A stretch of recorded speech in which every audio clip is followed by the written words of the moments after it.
John Wick is a man of focus, commitment, and sheer fucking will. Station. What is going on, everybody? Welcome to One Collection Down, and welcome back to Actionfest 2026. This is the last show of Actionfest 2026, and what way to end it, guys? What way to end it with the modern action classic John Wick franchise. All four movies we'll be going over tonight, man. I can't wait to get into it. So let's get this party started. Let's get our crew, our panelists, some of the best from around the comic book community. First up, I got my brother, the one, the only, Jelani. Station, brother. What's going Man, on, it's brother? so good to see you, man. I was excited for this one, man. Thank you for bringing me on again. I need to do more, but like work keeps kicking my butt.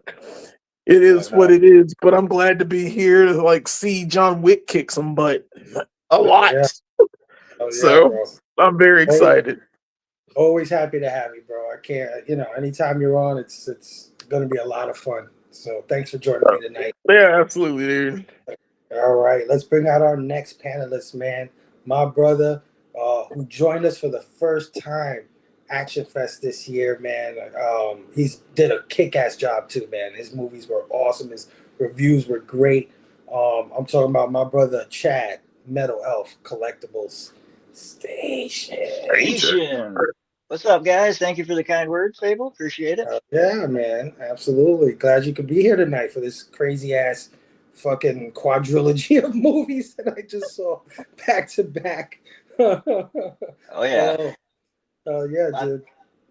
Lots of bullets, lots of getting hit by cars, lots of explosions. Oh, yeah. Lots of baddies. Ready to get into it, man. Thanks for having me. Of course, bro. All right, let's bring out our next panelist, man. This guy, always a pleasure to have him. He was on once already for an earlier movie, and he's back tonight. The one and only Gary B, the casual comic guy. Station. What is up, Gary? Not much. I'm thinking I'm back. Exactly. Always a pleasure, my brother, to have you. Thanks for joining us tonight, man. Absolutely. And we've got another returning brother. He hasn't been with us for, I don't know. I think the last time was Horror Fest I don't know. He'll remind us. But I'm talking about the one and only Pete, Most Dope Comics Station. Pete, how are you? I was double muted. Hey, Station, guys. How's it going? Chilling, brother. Chilling. Good evening. Glad to have you on tonight, man. Hell yeah, dude. Hell yeah. When was the last time we had you, Pete? 12 Monkeys. 12 Monkeys. Okay, so that would have been Sci-Fi Fest, right? Yeah. Yeah, I think so. Yeah. February. Yeah. All right. Well, thanks for being on tonight, man. And remember who called you up first, okay? Don't ever forget. And second. How could I forget? Chad, I'll never forget this. Appreciate it. Right. And coming on for the first time on my channel, I'm so happy to have this brother. One of the best sellers over there in the land of whatnot, but now soon to be eBay. The one and only Memo 420, now known as Obsidian Comics Station. What is up? Not much. Happy to be here. Big John Wick fan. You'll never look at a number 2 pencil the same again. Right. I'm ready to get into this one. Crazy, but this is fucking nuts. The Baba Yaga's here. Thanks for hanging out tonight, Memo. Always a pleasure, man. Been on a few reviews with you. It's the first time here on my channel, so very grateful. Yes, I appreciate it. Thanks for the invite. When I seen the list, I was like, man, I wish I could be a part of that. And then you invited me to be a part of it. I was like, fuck yeah, I love John Wick. Can't wait to get into it, dude. Can't wait to get into it. And he's not going to be joining us for the movie review tonight, but I did bring him here because all Actionfest, he's been doing a running tally of the body count of every fucking movie that we've done. And I don't know where we're at total. I think we're maybe at 3K. But with John Wick, I mean, if we're not at 3K, we definitely pushed past 3K Right. with these fucking movies. So let me bring out the one, the only, my other Action Fest brother, Matt, Heroes for Hire. Station. What's up? Hey, shit. You remember, Matt. yeah, I got my number 2 pencil here, so anybody messes with me, they're in trouble. All right, watch out. All right, so it's been quite a journey. When we last left off with Big Trouble Little China, we were at 2,669 on-screen deaths. Oof. Now I'm going to do a breakdown here. We'll do a tell the tape for these all 4 episodes, not including the Continental TV show or the movie The Ballerina. So for the first John Wick, we have 77 on-screen deaths. For John Wick 2, there's 128 on-screen deaths. He kind of starts slacking in part 3, and it's 94 on-screen deaths. But then we end part 4 with 140 on-screen deaths for a grand total of 3,108 on-screen deaths for all the Actionfest lineup. So there you go. And the moral of the story about John Wick is don't fuck with a guy's dog. All right. All right, guys. Y'all have a great stream, and it's been an honor being on these streams with y'all all month. So I'm already planning next year. I'm already making my lineup for next year. So y'all have a good night. Oh yeah. All right, Thanks man. for jumping on, man. Yeah, man. I don't know. Somehow that seems low. I don't know. 94? Really? That is low. It seems like a lot more. It does seem like a Rambo lot more. alone did way more than that. Yeah. Yeah. I know 300. When we did 300, he said it was like 400 deaths in that. I was like, But I think with the John Wick franchise, you assume there's more deaths because there's such flow to the action. yeah. And those fights, they last. A lot of them last a little bit. Yeah, definitely. Yeah, they do. Yeah. We'll definitely get into it because I got some thoughts. You know, I did love this franchise, but there's some stuff that I can nitpick at. So we'll get into it. But before we do that, I'd like to say what up to our wonderful chat that's always joining us every Friday night, man, hanging out with us for Action Fest. Of course, pulling double duty in the chat. We got my brother Jelani from Go Figure Reviews. Station, my brother, thank you. We got Matt, man, who was just here. Station, my brother, saying the takeaway from these films is don't fuck with a man's dog. 100%, man. We got That's my right. brother Jay, Hydra Asylum Comics in the building, saying awesome franchise for an awesome crew. Thank you, Jay, as always, for hanging out with us, man. We got the one and only Nostalgic Addicts in the building. Station, what's going on, my brother? Saying station to everybody. Oh, yeah. Also pulling double duty, the one and only Mellow Elf. Saying Station Action Fest concludes with a lot of bangs. Hell yeah, 100%. We got the one and only Double A Ron, PSG Comics in the building. Saying let's go, people. Hell yeah, Aaron. Thank you for hanging out. All right, John Wick franchise, guys. Let's break these mothers down one by one. So basically, what we're going to do is we're going to go give us our overall thoughts, and then I want you to score the film. Everybody in the chat, same thing.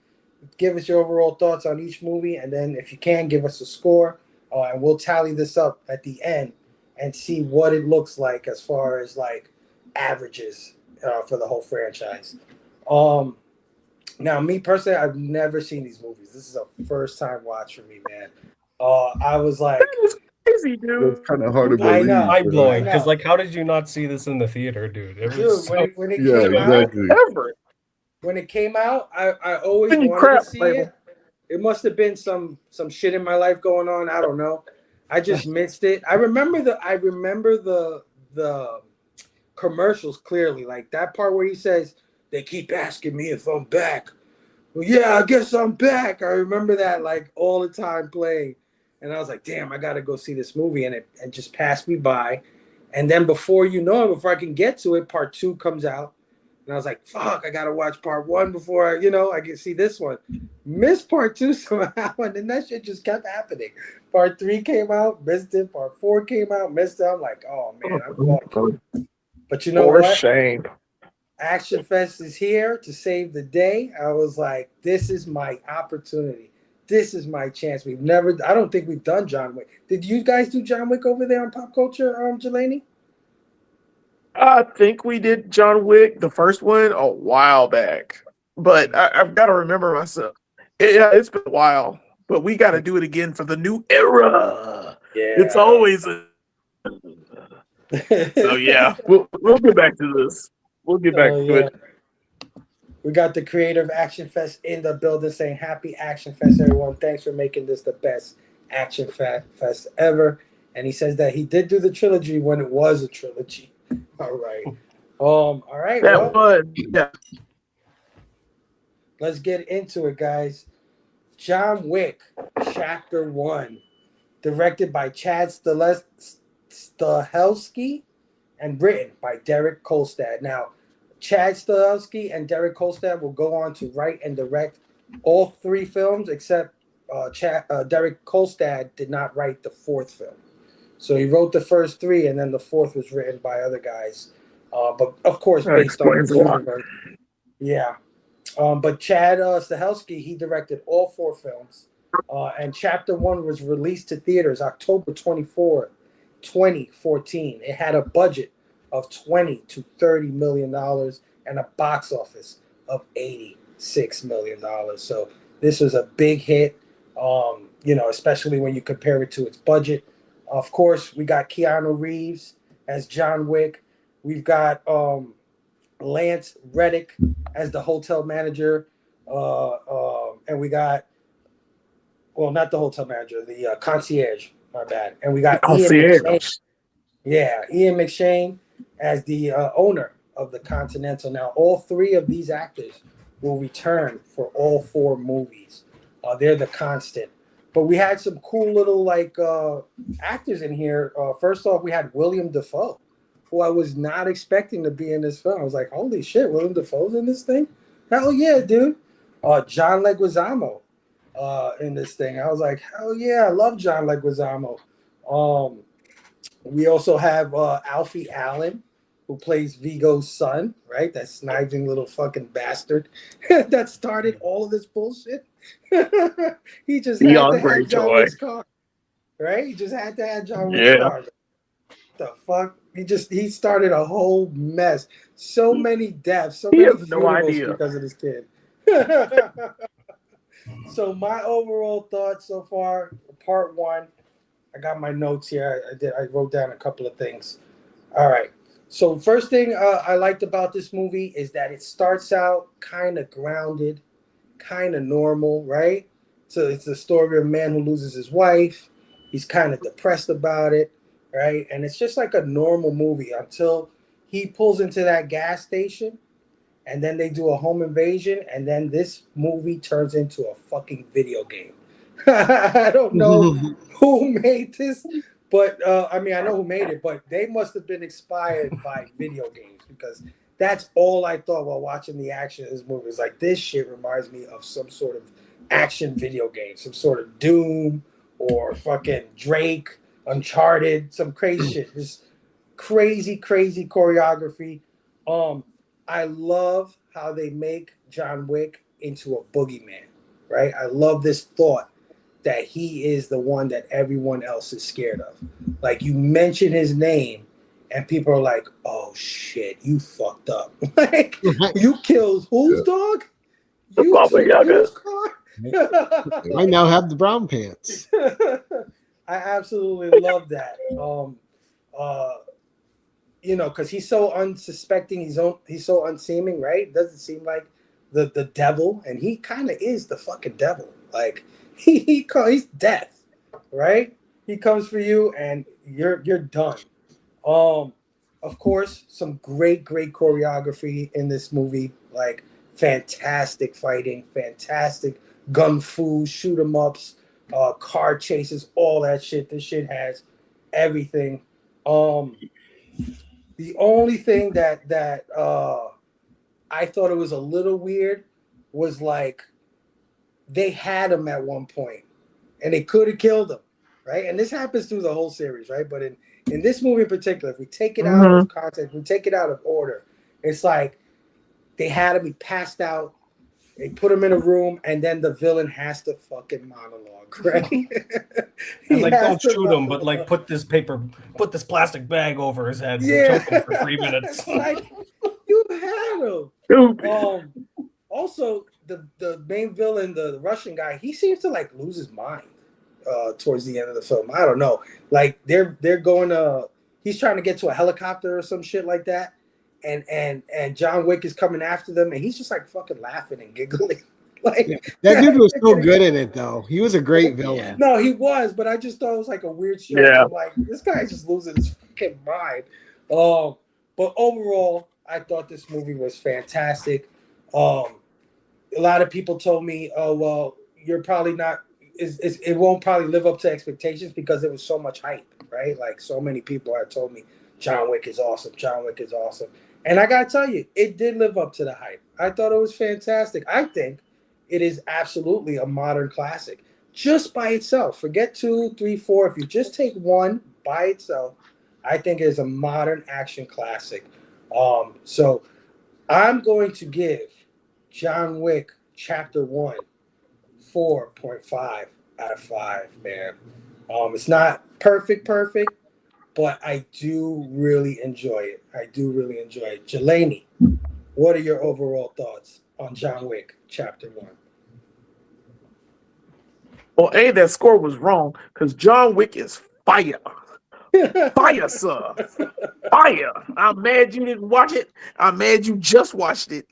Fire. Do you hear me? If there's action god Mount Rushmore, I'm not going to give you mine. You should get them, though, but you're not getting them today.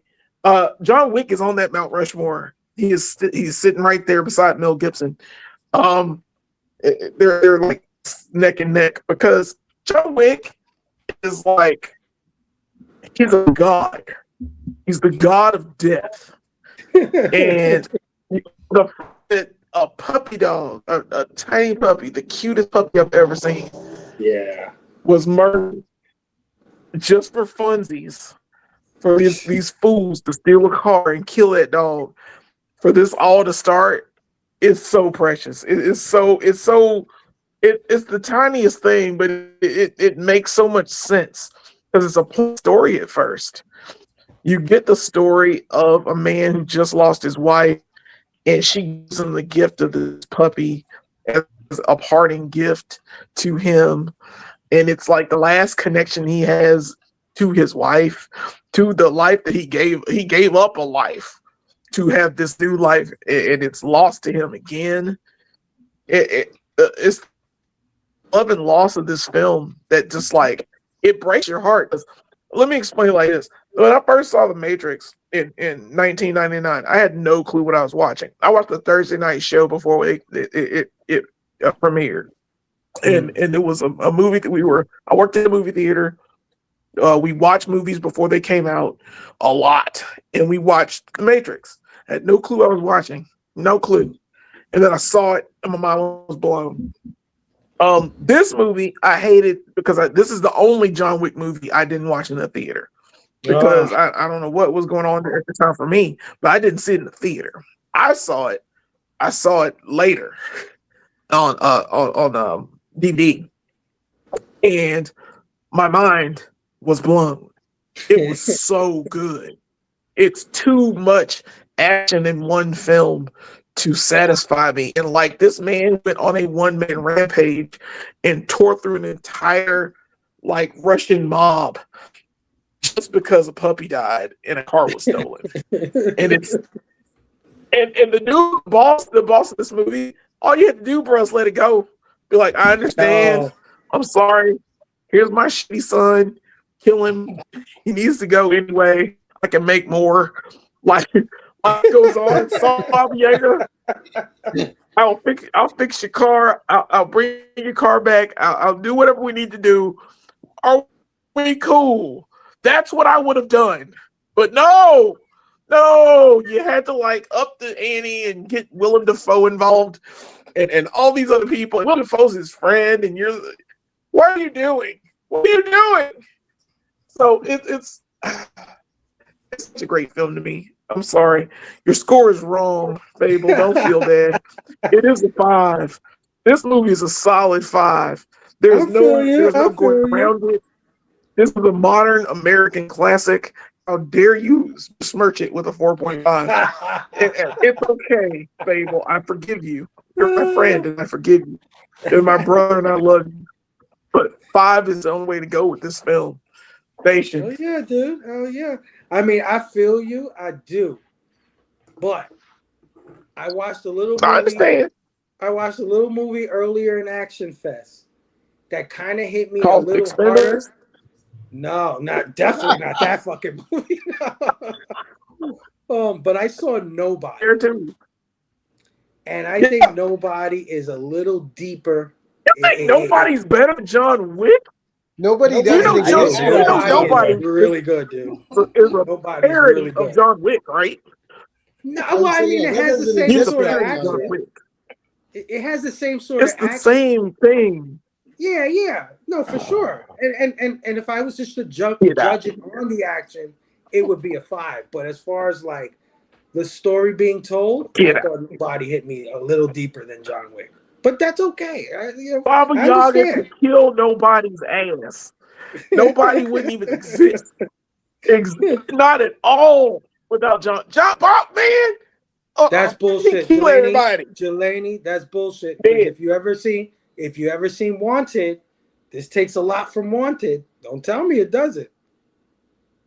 Takes a lot from John Woo We're movies, done man. talking, Yeah. baby. We're done talking, baby. We're gonna I thought we were friends.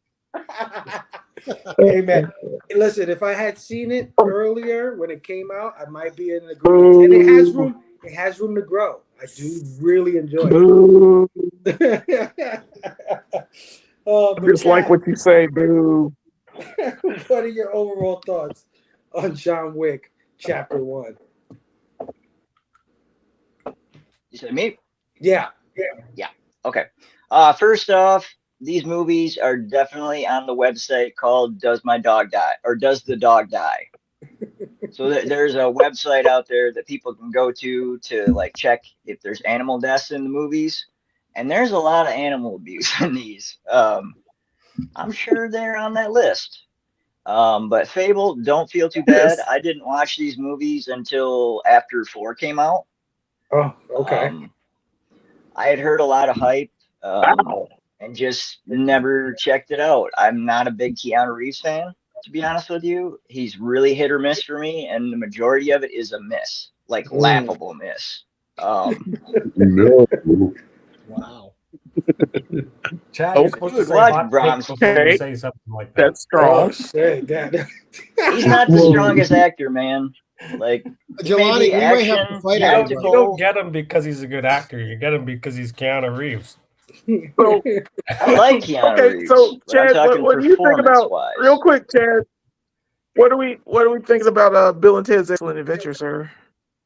I like Bill and Ted, but that is kind of like Okay. how I view him, as a doofus. And for the most part, I don't think he can act. Like, he's very bland. Even in these movies, I was laughing sometimes. Like, the lines he delivers But like that's the they character are they established. at So the church. Yeah. But he doesn't sound like that all the time. Just some of his lines were delivered like that. Chad Just so is definitely not deadpan. alone. He's definitely not alone. Don't get up in your feelsies, guys. It's just a fucking movie. We can all like what we like. Oh, of course, You yeah. know? No, I'm holding it against you. Sure. Okay. But needless to say, I This really is do like a enjoy fun these house movies. situation. You got a Dude, traitor. we're not totally trashing it. It's just like it's not a perfect It's movie, okay, or it didn't Chad. hit as way that it hit you. It's okay. All right. I The get lady- that. You The lady's got it. hurt right now. I still love you. It's okay. I love me too. Thank you. So, Jake, yeah, man, you're good. Needless We to say, review. this is my favorite out of the 4. Oh, okay. There's some great performances in here. Yeah, I forgot Willem Dafoe was in it. He does an excellent job as usual. Great character actor. Lawrence Fishburne is amazing. Winston, Ian McShane, fantastic job. Yeah, a good blend of action. Like Fable said, it starts out and it's rather mundane, and then it just escalates from there, and each movie gets crazier and crazier. Crazier. Yeah, great stunts, explosions, good story. Yeah, you're gonna hate me, Delaney, but I'm going with 4.5 It's too. okay. And honestly, it was gonna be a 4, but with the rewatch, I've actually enjoyed these movies more. Yeah. So Watch it again and give it a 5. okay, all right, see you guys later. I'll be back. All right. All right. Yeah. Well, listen, it's not quite a funhouse situation, Jelani. Okay. It's okay. I'm still crying in my eyes. It's in my eyes. The whole funhouse situation. Okay. Gary. What are your I'm overall playing. thoughts? First of all right, I'm going to put on my Jelani is right T-shirt because this is a 5 out of 5. I'm starting with the grade right away. Oh, and now I'm going to tell you why. Yeah. But Well first, done. I have to correct an egregious error that you made at the beginning of the show, Fable. Tell me. When you said there was 3 actors in all 4 movies, you left out the incomparable, one of the most important acting partners with Keanu, who is a presence in everything he's in. And that's Mr. Lawrence Fishburne. He He wasn't in part 1. That's right. He's not in part 1. He's not? Am I just No. He's not in remembering one. it? He's He's not not. in part 1. He gets He's into not the- out of the Bowery. Yeah. Until the second one. When I think Keanu, I think Lawrence Fishburne. Don't And go when I think Lawrence correcting me, Fishburne, I Gary. think Keanu. Don't go correcting me, okay? I do know. my research for these All right. things, okay? So I'm going to tuck my tail and get back to the business here. All right. I've turned this stream contentious. Here's why this is a 5 out of 5, though. What does this movie do, right? This is an action franchise. And one, it gets past the trilogy part with all strong installments, right? But none of this happens without a great setup. What this first movie does is it sets up lore. It sets up a society. It sets up a world. There's a whole mythology. It sets up, and each one of the actors in this, the movie plays to their particular strengths. It has an emotional core to it. The main character, you care about why he's fighting. Like you said, John Leguizamo is great in everything he pops up in, and he was great even in this bit role. He had presence. But this movie is filled with people that have presence when they're on screen, and I don't think this franchise works with anyone else cast but Keanu in the lead. When you're watching the behind the scenes and how he trained with the guns and the action and everything else, how serious he took this, his delivery, the way the dude has style, and the character John Wick needs a style that Keanu Reeves brings to the character. Without that style, this movie doesn't hit the way it hits. Without that walk, without the commitment he had to the action, the gung fu, and but I love in the fight scenes, the guns are being reloaded. You don't get that in other movies. He's swapping guns when they're out of ammo. As much as this is a comic book on screen, they're also adding elements of realism. I like that in this one movie, they just literally build a whole universe in one film that they're able to expand on, not only with just John Wick, but with Ballerina, with the Continental, with the other one that's being made right now for Donnie. But there's another one being made now from the guy from 4. But this does what so many action movies don't do. Like, you don't just think John Wick, great action movie. You think John Wick, you think the Continental, you think the universe, you think all the assassins, you think of Winston, and it's just great. Cars. And and then as soon as you see Alfie Allen, he's got such a little fucking rat face on him. Oh my god! That you're gonna hate him throughout the whole movie. And the poor guy, he's probably the nicest person in the whole world in real life. But when you see up in a movie like that, that fucking gotta die. Yeah. Like, fuck that kid. He had to go. He had to go. Yeah. Because he's so good at playing a sleazeball. You know what he's just great at it. Keon Greyjoy. Yes. Right. But this is a he got his dick cut off and I didn't care. Yeah, go, man. You had to go. But it was Your dick had to go.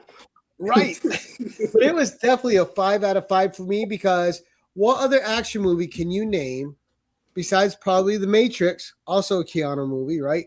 That sets up a world like this one does. There's so much world building in this, and they don't give it to you with a bunch of boring exposition. This movie is well paced, and it's got all the leaps that any movie takes. And like, all right, yeah, he could have died here. He could have died. That's every action movie. But what they set up in this movie is he doesn't just survive by luck. He's got friends looking out for him as well. Okay. So there's a reason that he's lucky. He's well respected in this world they created. Everything about this comes through subtly through the action, through the story, through the performances, and this is why John Wick 1 is a 5 out of 5. Oh yeah, dude. I feel you. I feel you, Gary. It's a banger. Now I'm gonna go fight you and Chad in the back for a minute. Let's go, Gary. Yeah, I got my gold coin. Don't fuck with me. Ain't nobody fuck. I'm gonna call in my marker. Yeah, I'll call my marker in. Don't fuck with me, man. Jeez. Pete, overall thoughts and score on John Wick Chapter 1. Yeah, for sure. Gary pretty much said it all, but there's it's like it was basically the revitalization of like action cinema. Before this, you really didn't have a big focus on gunplay and like the action that was going on. It was really shaky cam, and like the main thing that I can really think to compare it to is like the Bourne movies, like the Bourne Legacy, the Bourne Ultimatum, all those movies. Love those movies, but the action is notoriously just moving all over the place, and you shaky cam, you can't tell it's all handheld. And they deliberately took a different approach to this movie, constructing shots in which it's framed in a way that you can take a single frame and look at it again, and then take individual elements of it and deconstruct it. And it's like even in the lighting, like in every single shot, the lighting is in such a way that you didn't see this in action movies before that. And that's why this was really a movie of its time when it came out in theaters. I think that's why it really made a bang, because people saw it and it was really something different that they weren't expecting. But yeah, and Keanu Reeves is just in the role. Like he did 90 to 95% of the stunt work in this movie himself. Like that's nuts. No actor really does that ever. He did, right. I think it was 8 months of training, or no, it was 3 to 4 months of training, 8 hours a day, 5 days a week. He did martial arts training, gunplay tactical training, stunt driving, all that. Like all that was him. It was fucking nuts. So yeah, 5 out of 5. This movie is great. 5. It's fantastic. Like the nightclub scene, right? The song by Khalida, so great. That was in my sound and score, man. I forgot that was my favorite part. That fucking drop right there is so good. And he stabs that guy in the neck, and he looks at him all the way down. Oh, that club scene is just amazing. Dude, and don't forget, we have to give Eva Longoria credit, because this movie doesn't happen if she doesn't front $6 million and believe in them. Yep, that's true. Yep. Yeah. Yeah, definitely. I didn't realize she produced it. Yeah, this definitely has some wild ass choreography. 100%. I mean, the way he gives. That's why I was like, it's a fucking video game, because everything's a headshot. It was like headshot, headshot. Oh, knock him down. Headshot.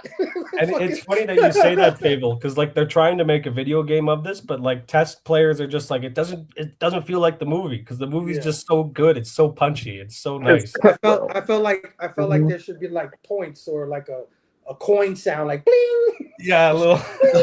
Yes. Plus 25 XP.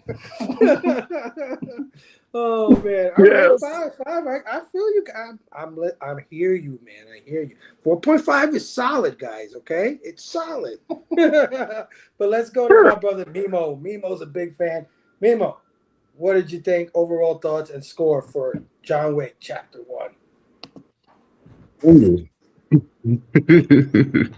Straight up, I'm gonna give it a 5 out of 5 on the first one. Hello, what happened? Uh-oh. Whatever. Maybe it's me. You're good. I can hear you. Okay. Yeah, we can hear you. Mimo, I can't hear you. Can't hear me? We can hear him. Can you hear us? Yeah, we can hear him. You might have to okay, so if you can hear him, then it's me. Let me go back in. Go ahead, Mimo. Let them know what you think. All right, so I think it was to start off the 4 movie series. It was a banger. I mean, the point of how it's not just, oh, you killed my dog and stole my car.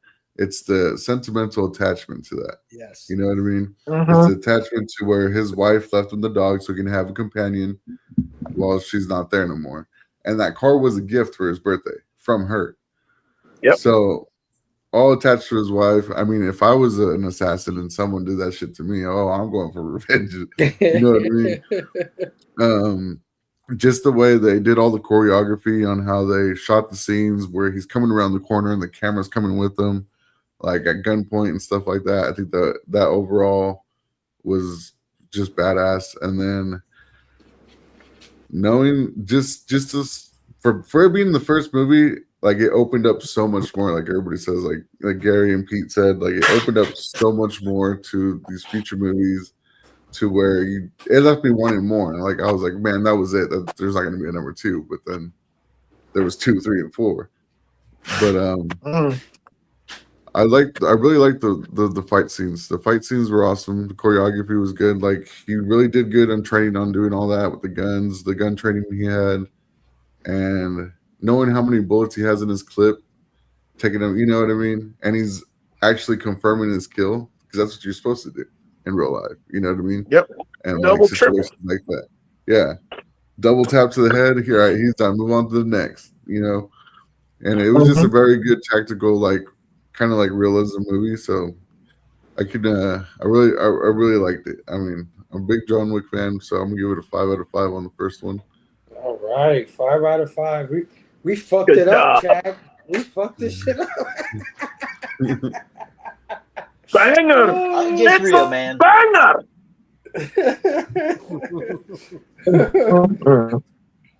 All right. Same.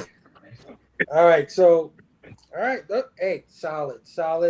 Again, I think I said this when I was saying. I said it's a modern action classic. I thought I did say that. Didn't I not say that? I think You I said did, but then you gave it a 4.5. because it's not my favorite action movie of all time, dude. Like I got other ones that I like. Listen, if we're gonna, You just saw it like yesterday, but I understand. I get it. Exactly. Give me some time. Maybe I'll come back. Okay. Like, shit, I All right, fucked up. and you This watch is a Nobody first. I understand. I watched John and- Wick and first, and I Nobody still doesn't prefer know. Nobody. Yeah, I like Nobody, man. I really like Nobody, but it Me hit too, me on but another John level. You Wick. know, my wife ain't died. Nobody killed my dog. You know what I'm saying? I you know, it is what it is. All right. You show, dog. I'm just living in it.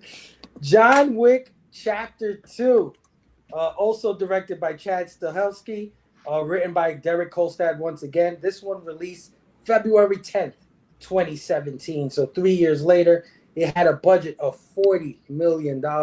So they upped the budget, and it also made a lot more money. It made $174 million, man.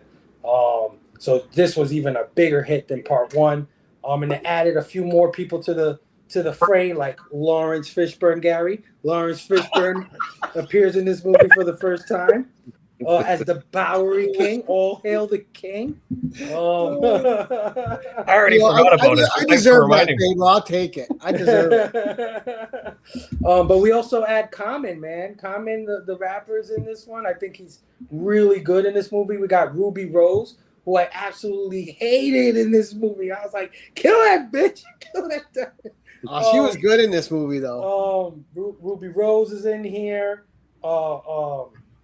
Franco Nero as Julius, the owner of the other Continental.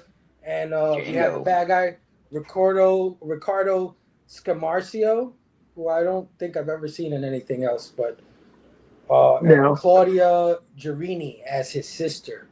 So we had a few more actors in this one. And for me, I like that it picks up right where the last one left off, right? They hardly leave any time in between. He's trying to get his fucking car back, right? I love that beginning scene with like the brother of guy, the villain from the part one. The guy in the beginning is his Yeah, brother. that's Peter Stormare. And that's where he's telling the He's story. he's of that John Russian Wick. guy. Yeah, he's telling the story of Jonathan Wick, and I like when he's like, "Who killed a guy with 3 pencils?" He was like, "Oh, he was like 3 fucking pencils. You believe that shit?" So yeah, I love the way it started out. And it, of course, it has more of the same, right? More of the insane action, crazy choreography, crazy fights, guns, all that stuff, which isn't a bad thing. It's one of my favorite things from John Wick is this choreography, this gun fu. The kills are way more brutal in the second one than they are in the first one. They're fucking nuts in the second one. Like some of these kills are insane. And one thing I noticed about part 2 that I really like is the gunshot effects. I don't know what it is about part 2, but man, when he shoots that chest, it's like bam, bam, bam. I'm like, holy crap! I feel it. It's like really visceral. And I like that it adds all these new characters, all these new elements. Right? It's kind of like the Warriors in a lot of ways, right? Because you got the tattooed lady operator ladies. Like they showed them for the first time in this one. It's got like all these different kinds of assassins. Like it's got this violin playing assassin. It's got this sumo wrestler assassin in it. Sanitation worker assassins. Fucking crazy. Homeless assassins. It's like got all these crazy different kind of killers in it. But you know, there is some stuff that I will ding it for.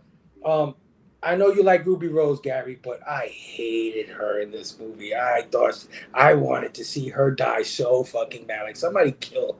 And no disrespect to my deaf people, but fuck that.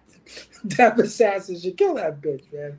I think you're supposed to be like Alfie Allen in this one, where you wanted her dead. Yeah. You know what I mean? But I do like, and I think they did this in part 1 too. I'm not sure. They probably did. But like when she would talk, or when people talk in different languages, the subtitles would like pop up on the screen, sort of in a cool way. Mm-hmm. Like the shit they would say, right? Like it like animated. I think it was only in 2 because I can't remember it being the first one. Right. Well, I can't remember it. In the first one. It's really There's cool. Russian in the car. Baba Yaga. Yeah. Movie. Yeah, it's like colorful They did. and it just lights up in a different way. And I really dug that style of it. It does the funhouse mirror trope that a lot of movies do. That I'm like, oh, not another fucking mirror house, not one of these. But it does that, so I was like, eh. The main villain, Santino, he's kind of a pussy. I don't know, like weak. Yeah, weak. He's probably the weakest villain out of all 4 movies to me.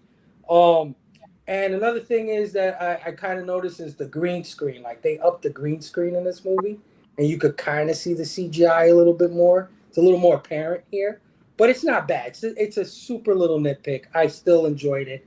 Not as good as the first one to me, but I still liked it.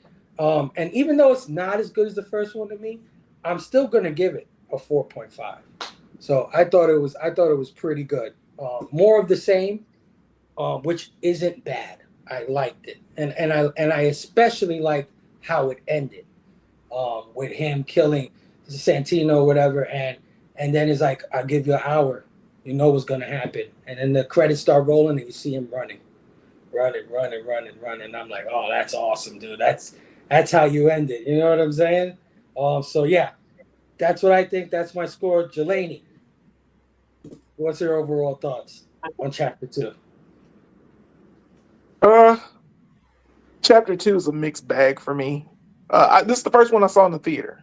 I made it a point to go see John Wick like opening night. I was like, nope, I missed John Wick. I missed the first time. I loved it for the time because I've seen it several times since. And this one has a lot of problems. This is one of my least favorite of the 4.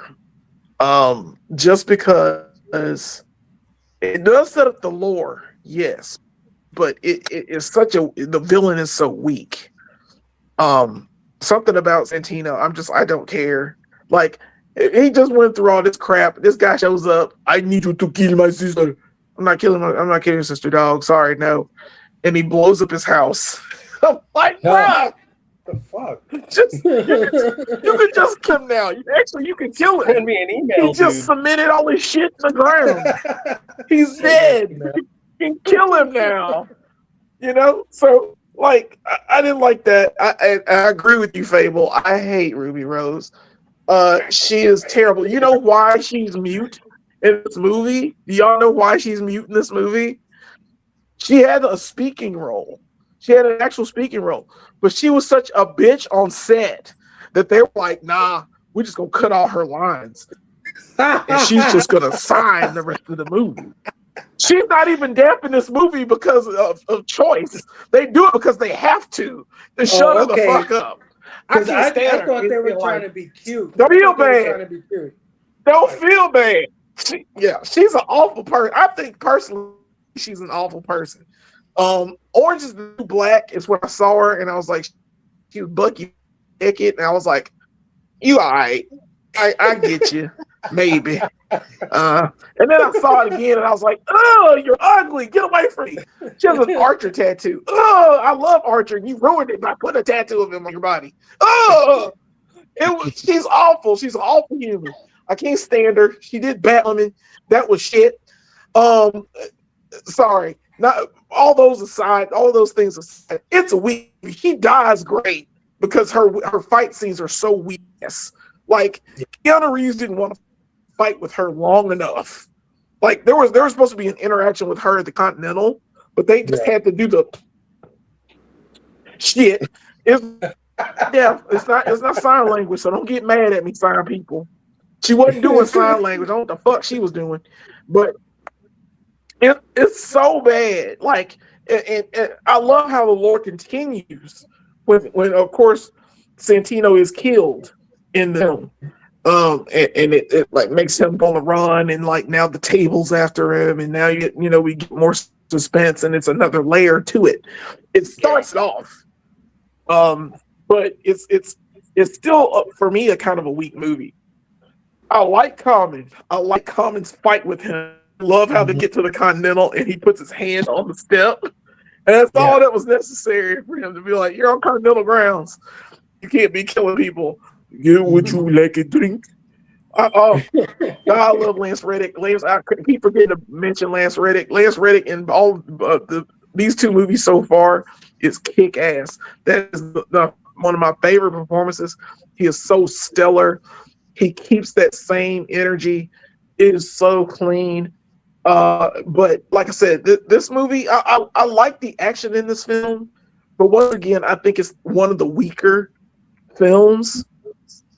It's not to me, I would say. So I'm not going to prolong it any further. I apologize. I'm going to give this one a 3 because it's lower to me because it is more of the same. I think Parabellum does a lot more. We're getting to that, but I think it does a lot more than this film did. This expands the lore. It starts that real starting point. It kind of is. Like if you're talking about the lore and the screws up. Yeah, this is where. Like how he pisses off the table. That's when it starts. Mm-hmm. So I like that for that portion, but the villain's weak. Ruby Rose's shit. The fights are okay and good, but it's still more of the same. So I'm gonna give this one a 3. All right. Yeah, I'm with you with Ruby. You know, it's her face, man. Like the kid Alfie and she got a punchable face. Yeah, his face is kind of whatever, but I kind of like. And I dig him as the villain, but she had this like fucking resting bitch face. Like, you're not better than John Wick. Yeah, who the fuck you think you are? She's like, yeah, like get out of here. Anyway, at all. Common was better at it. Yes, I would have believed Common more. Common had a better fight scene. Yeah, 100%. Common had an awesome 2 fight scenes without Ruby Rose. And Ruby Rose was trash in the fight scene. She was in Funhouse Mirror. Yeah, exactly. I like the way he died too. Like Common, he put the knife in his chest He was Yep. like, if you remove the knife, you know, you're gonna die. And he's just like sitting there on the fucking chair, and I'm just like, damn, that's fucked up. Thinking about it. Yeah. Yep. Chad, overall thoughts, chapter 2. I agree with both of you. What you've said, your points to it. I don't think it's as strong as the first. Yeah, the action wasn't quite as crisp as the first. I could notice there was some splatchy things going on. But it's still great action. There's some great characters in there. Yeah, Cassie and Common. Like you guys are saying, the lore is really the focus here. Like I like how they fleshed out the different continentals, kind of this whole world, and then also like the rapport between the assassins, that they know each other, right? And that there's like a code of honor. There are rules to this. You know, they kind of put the world building even farther in. So, you know, for that, I appreciate it. But yeah, I don't think the story is quite as strong, or the villain. And the story kind of goes back and forth, and there's a couple slow parts. But overall, still, I do have to commend Keanu Reeves for the tactical weapons training that he did. Just amazing work with that. The choreography, spot on, man. Like, really good job. But the guns training, like, you can definitely tell he took his time. He knows what he's doing. I can see it when you're handling, you know, weapons. Even the knife fight, I could tell by the way he was holding it. You know, he's definitely trained. So I respect that for sure. Overall, yeah, I agree with Delaney. I think it's one of the weaker ones out of the 4. I'm going to give it a 3.5. Okay, 3.5, a little higher than Jelani. All right. That's fine. I'll dig it. Y'all was just talking about the first John Wick being y'all giving John Wick low. The rest, y'all, you're free to talk. Gary, overall thoughts on chapter 2. John Wick. All right, I'm gonna be kind of the same as you guys, right? So I thought this one, the beginning is what I didn't care about. I'm like, so he had a brother the whole time. His brother doesn't, you know, it just felt like something made up for convenience to kind of reintroduce people to the world. This one also felt rushed. Like, oh crap, we have a hit on our hands. We got to get another one out quick to keep interest up. The most forgettable villains of the whole franchise. Yeah. Yep. Still some great style. Great. Now what worked for it was like building the hierarchy, right? Building the different levels in the Continental and the Assassin's Guild and everything else. Getting a little bit more flavor of, you know, oh, there's markers in this world. This is what this means. This is what this means. You're getting more of that world building, which saves this movie. All the lore they put in it saves it. You know, we got to mention, like, he always has to see a tailor who always gets him this kick-ass suit that's always built out to protect them and is fantastic, right? But it did feel a bit rushed to me. This did have pacing issues. Another highlight for me, though, was the tunnel fight scene. The tunnel scene was great when they're in those arches. Yeah. Just so well done. And the shotgun. A little bit more with the cars. But I think you know, in 3 they up it a step, and we'll get there. But that's a true video game one right there. It is. But overall, Keanu did his job. I don't think all the other actors that they cast had the same presence as the actors in the first one. So there was a lack of presence for me. Again, I would still put this in and watch it over a lot of other films any day of the week. So I'll give this one a 3.5 as well. All right.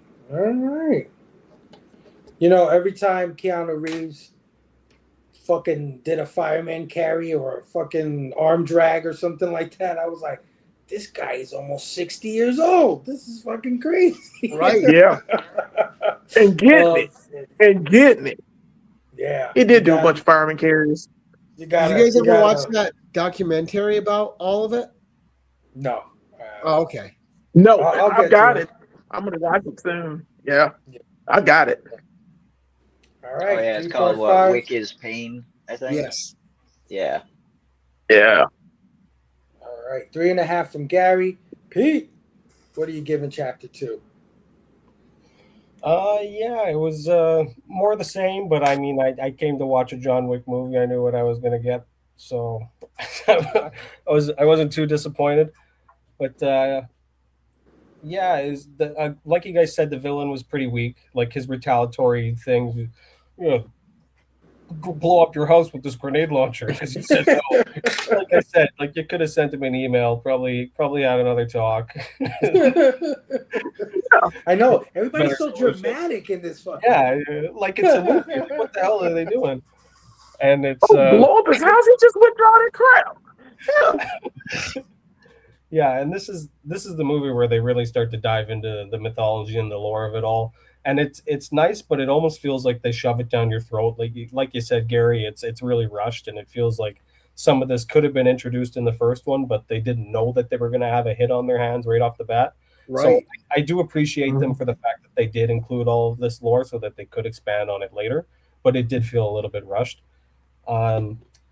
But yeah, I really like the way that these movies bend, like, or they blend together, like biblical text as well as classical text. Like you can definitely tell that there's the influence of like the biblical aspects being in the way that they shoot some of their scenes and light them, as well as the classical texts, like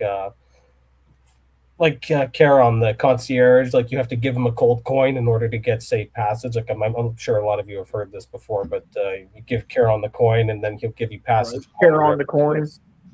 Exactly, and then you get safe passage, and then that's the exact same thing with this movie. You give him the coin to get safe passage into the hotel for a safe haven, and I really enjoyed that. So the mythology behind this is where I really started to dive into it myself after seeing the movie. I was like, oh, they're actually kind of doing something with this, and I thought that was pretty neat. So I'll give this one a 4. I did enjoy this one, but not as much as the first.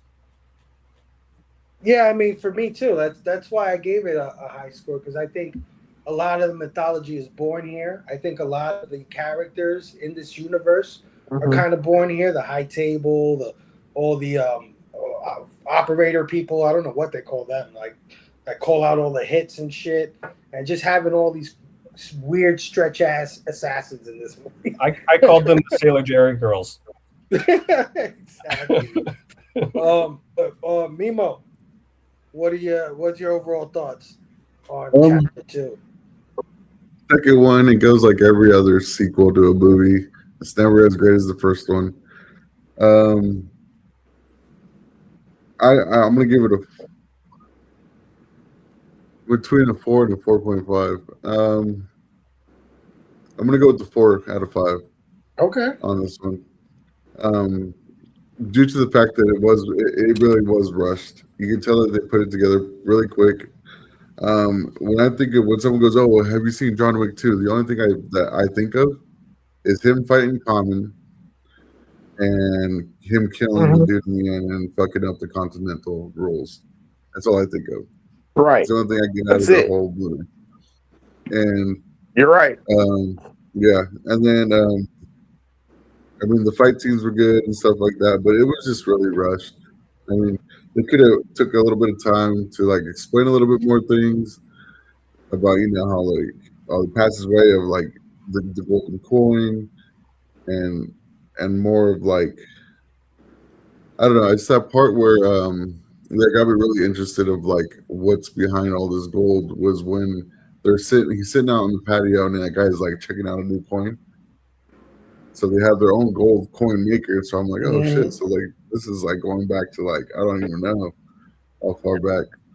So it's Assassin's Creed shit. Yeah, exactly. That's where they're at.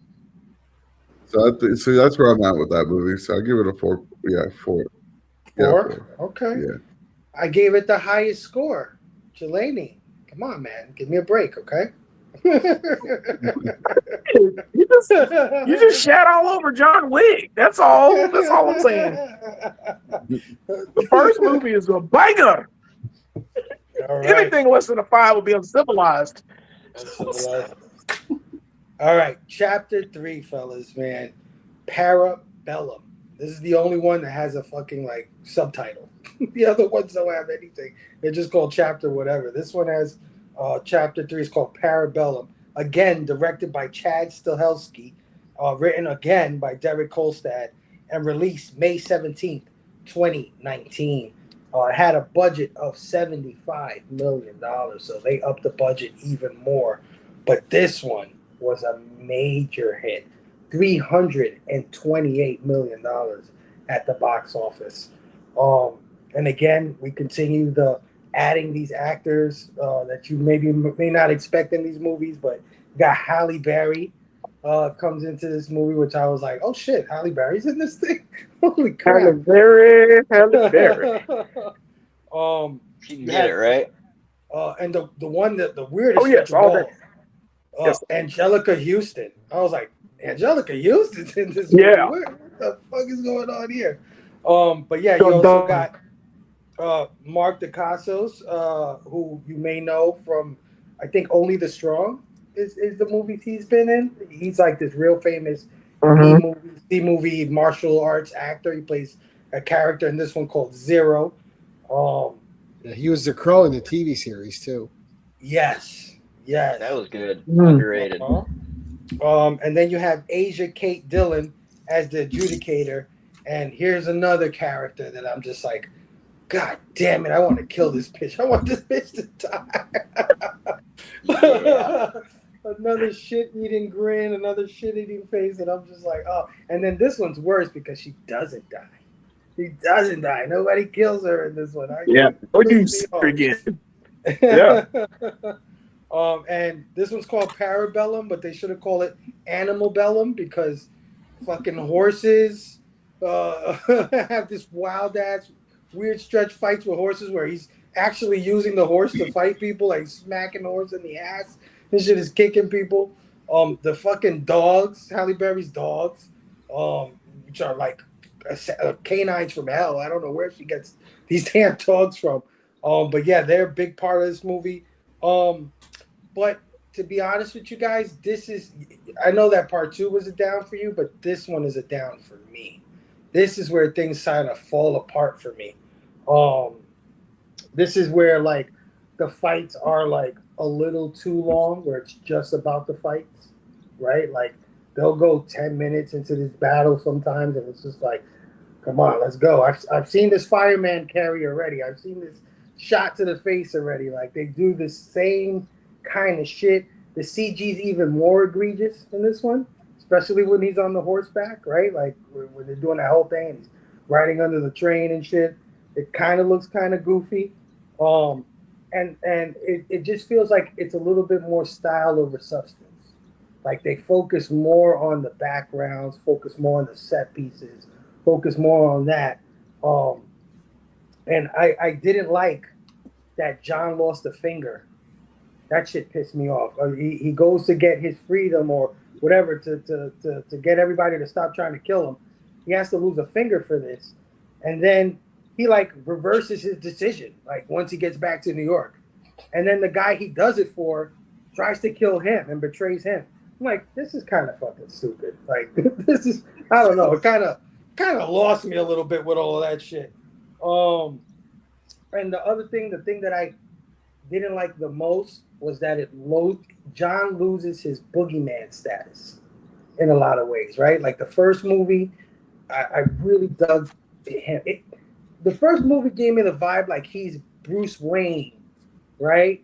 But without the Batman suit. Like he's Batman without the suit, right? Everybody's fucking scared of him. He shows up. You know you're going to die, right? And they kind of continue that in part 2. It's like he's the boogeyman, Baba Yaga. This one, everybody's like, oh yeah? There's a contract on John Wick? I'll take it. Everybody tries to kill this guy. Everybody, everywhere he goes, it's like nobody's even remotely scared of him, despite how many people he's already fucking killed up to this point. It's like John done took out a whole Russian gang, right? In part 1. He took out the damn Italian gang in part 2. And in part 3, they're like, oh, that don't mean nothing. We're still going to try to kill him for, I don't know what it was, like $10 million or some shit like that. which I feel is kind of $14 chump change. million. Yeah, I think it's kind of chump change for these guys. But anyway, yeah, this one is not as strong, but I still do like the action. I still do like a lot of the stunt work, the choreography, stuff like that. So I'm gonna give this one a 4. And I'm gonna actually start with Mimo. Mimo, what are you giving Chapter 3? What are your overall thoughts? All right, so I kind of disagree. I Yeah, think go this was the ahead, man. best one out of Woo! so number 1 was the best, but number 3 and was really really good. Choreography was, I mean, you say the fights are long, but I kind of like that because like in real life, a fight doesn't last fucking like 2 seconds. You know what I mean? When you're fighting another assassin that's trained as well as you are, that fight's gonna last a minute. And the fact that how the excommunicado now, so knowing the fact that he doesn't have no weapons and how he has come up with different ways of killing these people and the tactics that he has to use, you can tell that his training actually Makes that gun. yeah. Mm-hmm. So his training that he's had from John Wick, the first one, I mean, he really showed it in number 3, I think, with all the fight scenes, with the whole knife throwing part was amazing to me. When they're in there and they're just smashing the displays open, grabbing the knives and throwing them at each other. I really like the way how you got to see that knife go in that guy's face, you know, Yeah, that really was kind of crazy. slow. I was like, Yeah. damn. Hell yeah. And then how he throws that fucking axe into that dude's head. I was just, it was really good. And especially, what's that wrestler's name? That big old tall dude he fought in the library. Oh, I Isn't know he what you're like talking about. I forgot. Yeah, I forgot his yeah, name. and how he I know you're broke his talking about. neck over that book. Yeah. he puts the book in his mouth and shit. He And, like, killed him with breaks the his jaw with book. the Yeah. And then he snapped his cool. neck with it. That thing, that was pretty Yes. dope. And that was in the beginning of the movie. So like when I first saw that in theaters, I was like, oh, here we go. It's gonna be fucking on from here on out. And then how technical it got, where he saw a display of guns and he put a gun together real quick just to fire one shot. Just I know. you know To what I shoot mean? one Crazy. shot. That shit was awesome. Yep. Oh, And then well, that part. so yeah, like I thought it was really awesome how they the horse part was kind of like a little bit, you know what I mean? You got 2 guys on a motorcycle, and then he's getting chased. You know, you get chased and you're on horseback. I thought that was a little much, but besides that, I mean, like the fight scenes were, I think they were really great. It's not just that. It's okay. He's fighting those 2 Asian guys, right? And they had him, and they're like several. Nice to fight with you, Mr. Wick. And they give him his hand, stand him up, then they start fighting. I'm like, come on, get the fuck out of here! Like they do this several times in this movie. Yeah, it's respect because they know it's gotten to the point. Like cut it out. They want to beat John Wick and they want to kill John Wick, but they have the way of doing it. You know what I mean? They're gonna do it while he has a weapon in his hand. He's not at his weakest point. You know what I mean? Everybody wants to kill him and wants to be the big dog. You know what I mean? I feel you. I just thought it was a little too silly. Like this is you know, some of the fights are a little outlandish. Just saying. And then the part where my favorite part was where he went to go see that lady at the church or at the theater. And then they're like, oh, yeah, he took out everything out of his pockets. And they're like, yeah, your belt. And I was like, damn, they made him take off his belt. Is he going to prison or what's going on here? You know what I mean? Yeah. And then that part comes up where he has no weapon. He's up against 2 dudes. He's like, all right. And then he takes off his belt. And I was like, oh, shit. Yeah. And then I thought it was an overall good movie, dude. And then the way the gunfighting was, how he was like, you guys ever play that game? You keep referring it to like almost a video game. Mm-hmm. I play this game a lot. It's called Division. I don't know if you guys ever play that, or if you guys know what I'm talking about. No. But check into it. It's an awesome game. But there's a lot of in that game. There's a lot of technical like ways to shoot your gun, and stuff. So you're like hiding, crouching, and you're like pinpointing left, right. Like you can make your different sights and stuff. And I mean, like people are coming around you left and right. So you got to be on the move, and that's what it reminded me of a lot. So when you said it was almost like a game, like, and that's what it brings up to me. But besides that, this movie was the dogs too. The dogs are crazy. Those dogs were well trained. I'll tell you that. Just to see it go from New York to different parts of the world, I mean that was pretty cool. Because it's not just in New York; it's actually worldwide. Right. Like this whole thing is worldwide. Like you can't go anywhere without being seen. So yeah, so it was pretty cool.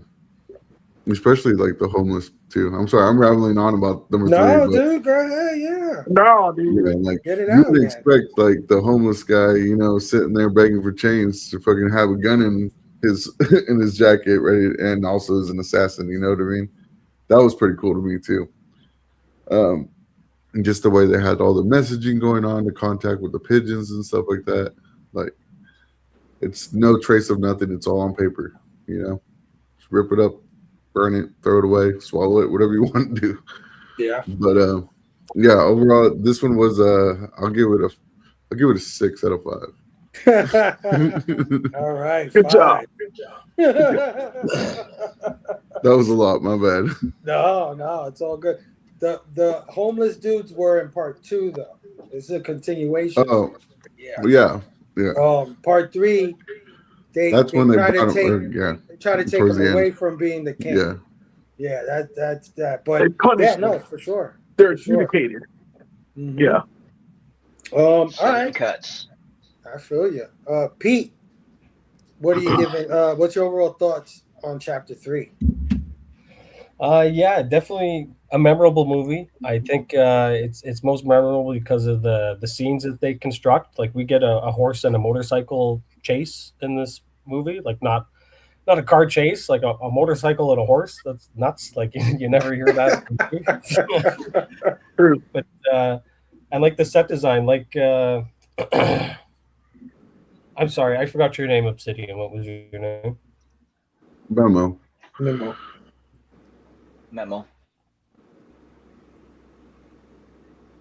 Oh, hello. When we lose, we still got you. It's Memo. Am I back? Yeah. We can hear you. Memo. Yeah. We can hear you.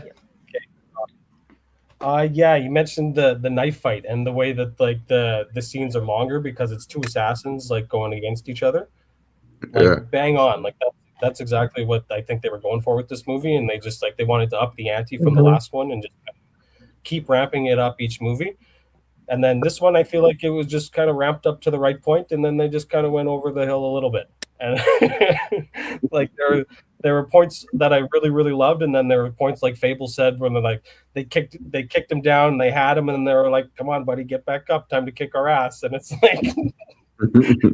Like that's not really how the fight would have went, but I totally it kind of takes the stakes away from me. Like it takes the stakes away from the fights, and it's like a little cartoon moment, and it's like it makes you go like, huh, like what the heck? But yeah, there's definitely lots of really memorable moments, like the kill with the book. That was so crazy. I remember that being like one of the first kills that you see. He's like, it's not even time. He's like, nobody will know. Yeah, exactly. Right. But I did not like the adjudicator, whoever was the actress for her. I fucking That's hate her. Asia Kate Dillon. Oh, I hate her she prefers her pronouns as they, them. Or so I shouldn't say she. But they were in a show called Billions. Understood. I'm just letting you know. You're good. Continue with your life. But yeah, she was a big a negative for me in the film. I feel like she really disrupted the flow of the movie for some reason. I can't really nail down exactly what it was, but it might have just been her tone of voice. It didn't feel like she deserved the respect of the position that she was in. Right. And she didn't come off as the person that should have been there, right? And giving those sort of demands. And I feel like they could have had an actress who could have really embodied that role and really bodied the role itself and just fucking killed it, but they didn't do that. And that was really a downside to the film in my opinion. But the reason that I'm going to give it a 4, not a 3.5, is because they had 2 really pretty dogs in it, and I love dogs. The They dogs were didn't die. They bangers. didn't kill the dogs here. That was great. Yeah, she was acting like, Fair enough. whatever. And I'm like, can somebody put a bullet in this chick's head already? Like, somebody just kill her ass, and then she doesn't die. That shit pissed me off, bro. Like Winston at the end of the never movie, see like, her again. fucking boom, shoot him. Mm-hmm. You know who else pissed me off? The elder.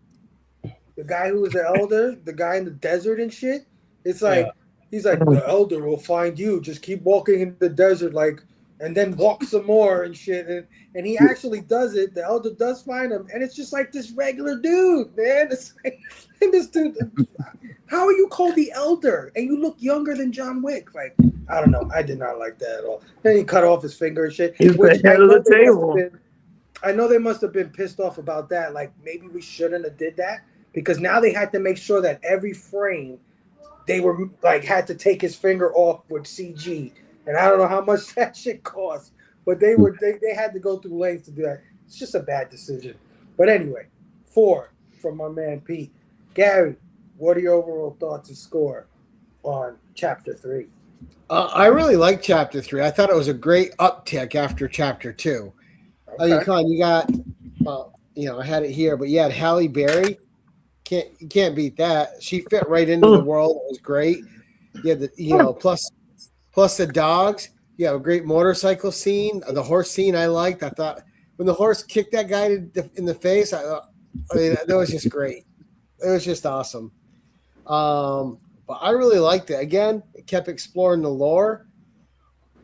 You had the weapons. They just keep developing the weapons every movie and let him play with something else. And it keeps the action fresh. It keeps the choreography fresh, always choreographing around a different weapon than what he's used before. So that's one of the clever ways that they always keep this stuff fresh, at least for me. But this one had a villain in it, Mark Dacascos, who did feel like a threat.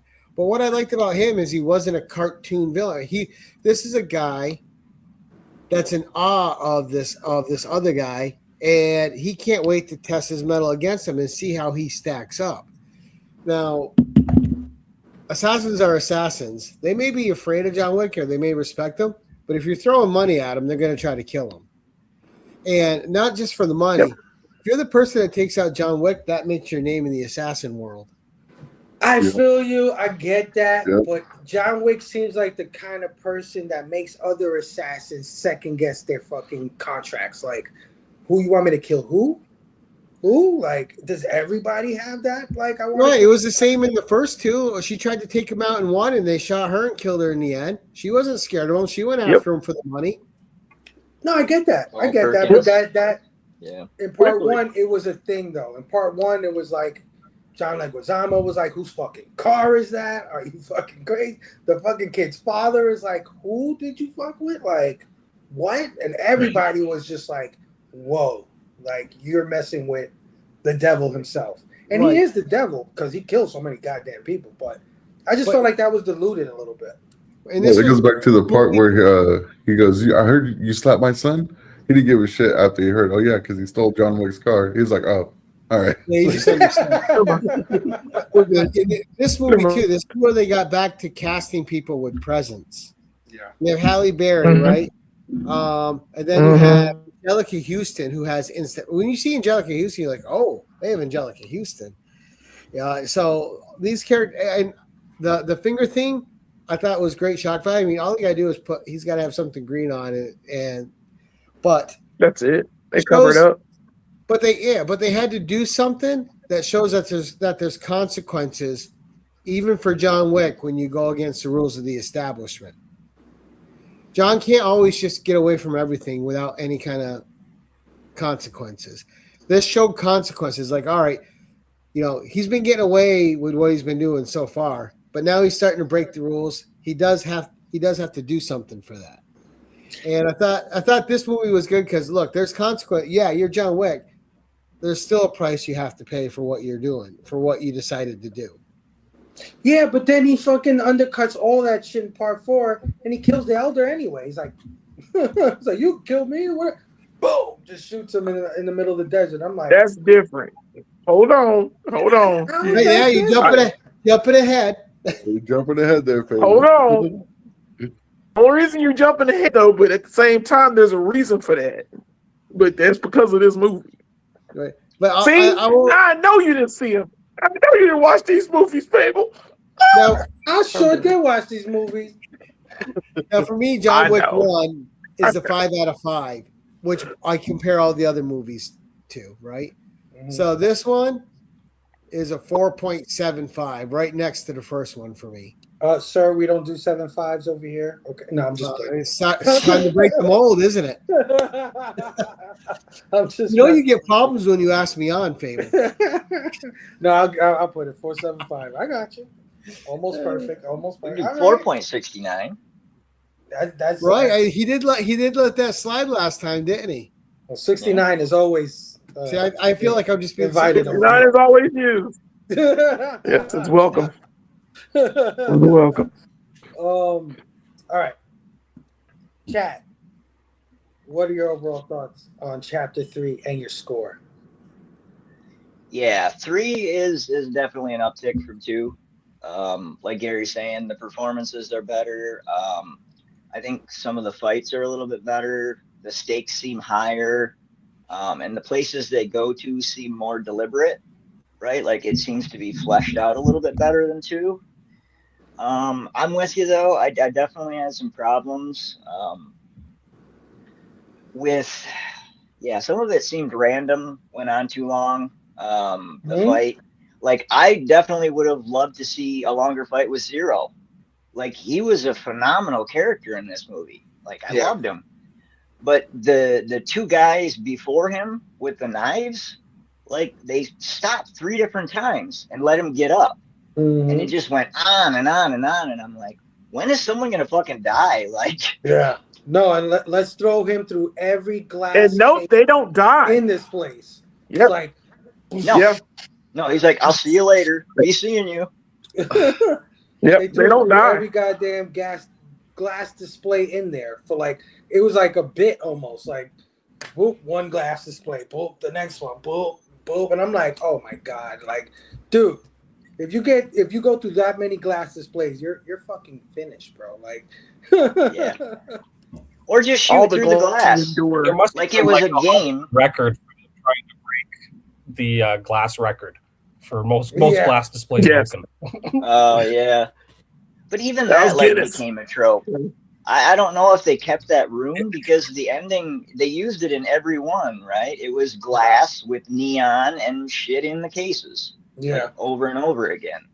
And I could see like, okay, they're different continentals, but each one is in a different part of the world, and each owner had like agency over that, right? Because Winston had agency, he remodeled, but it became kind of a trope.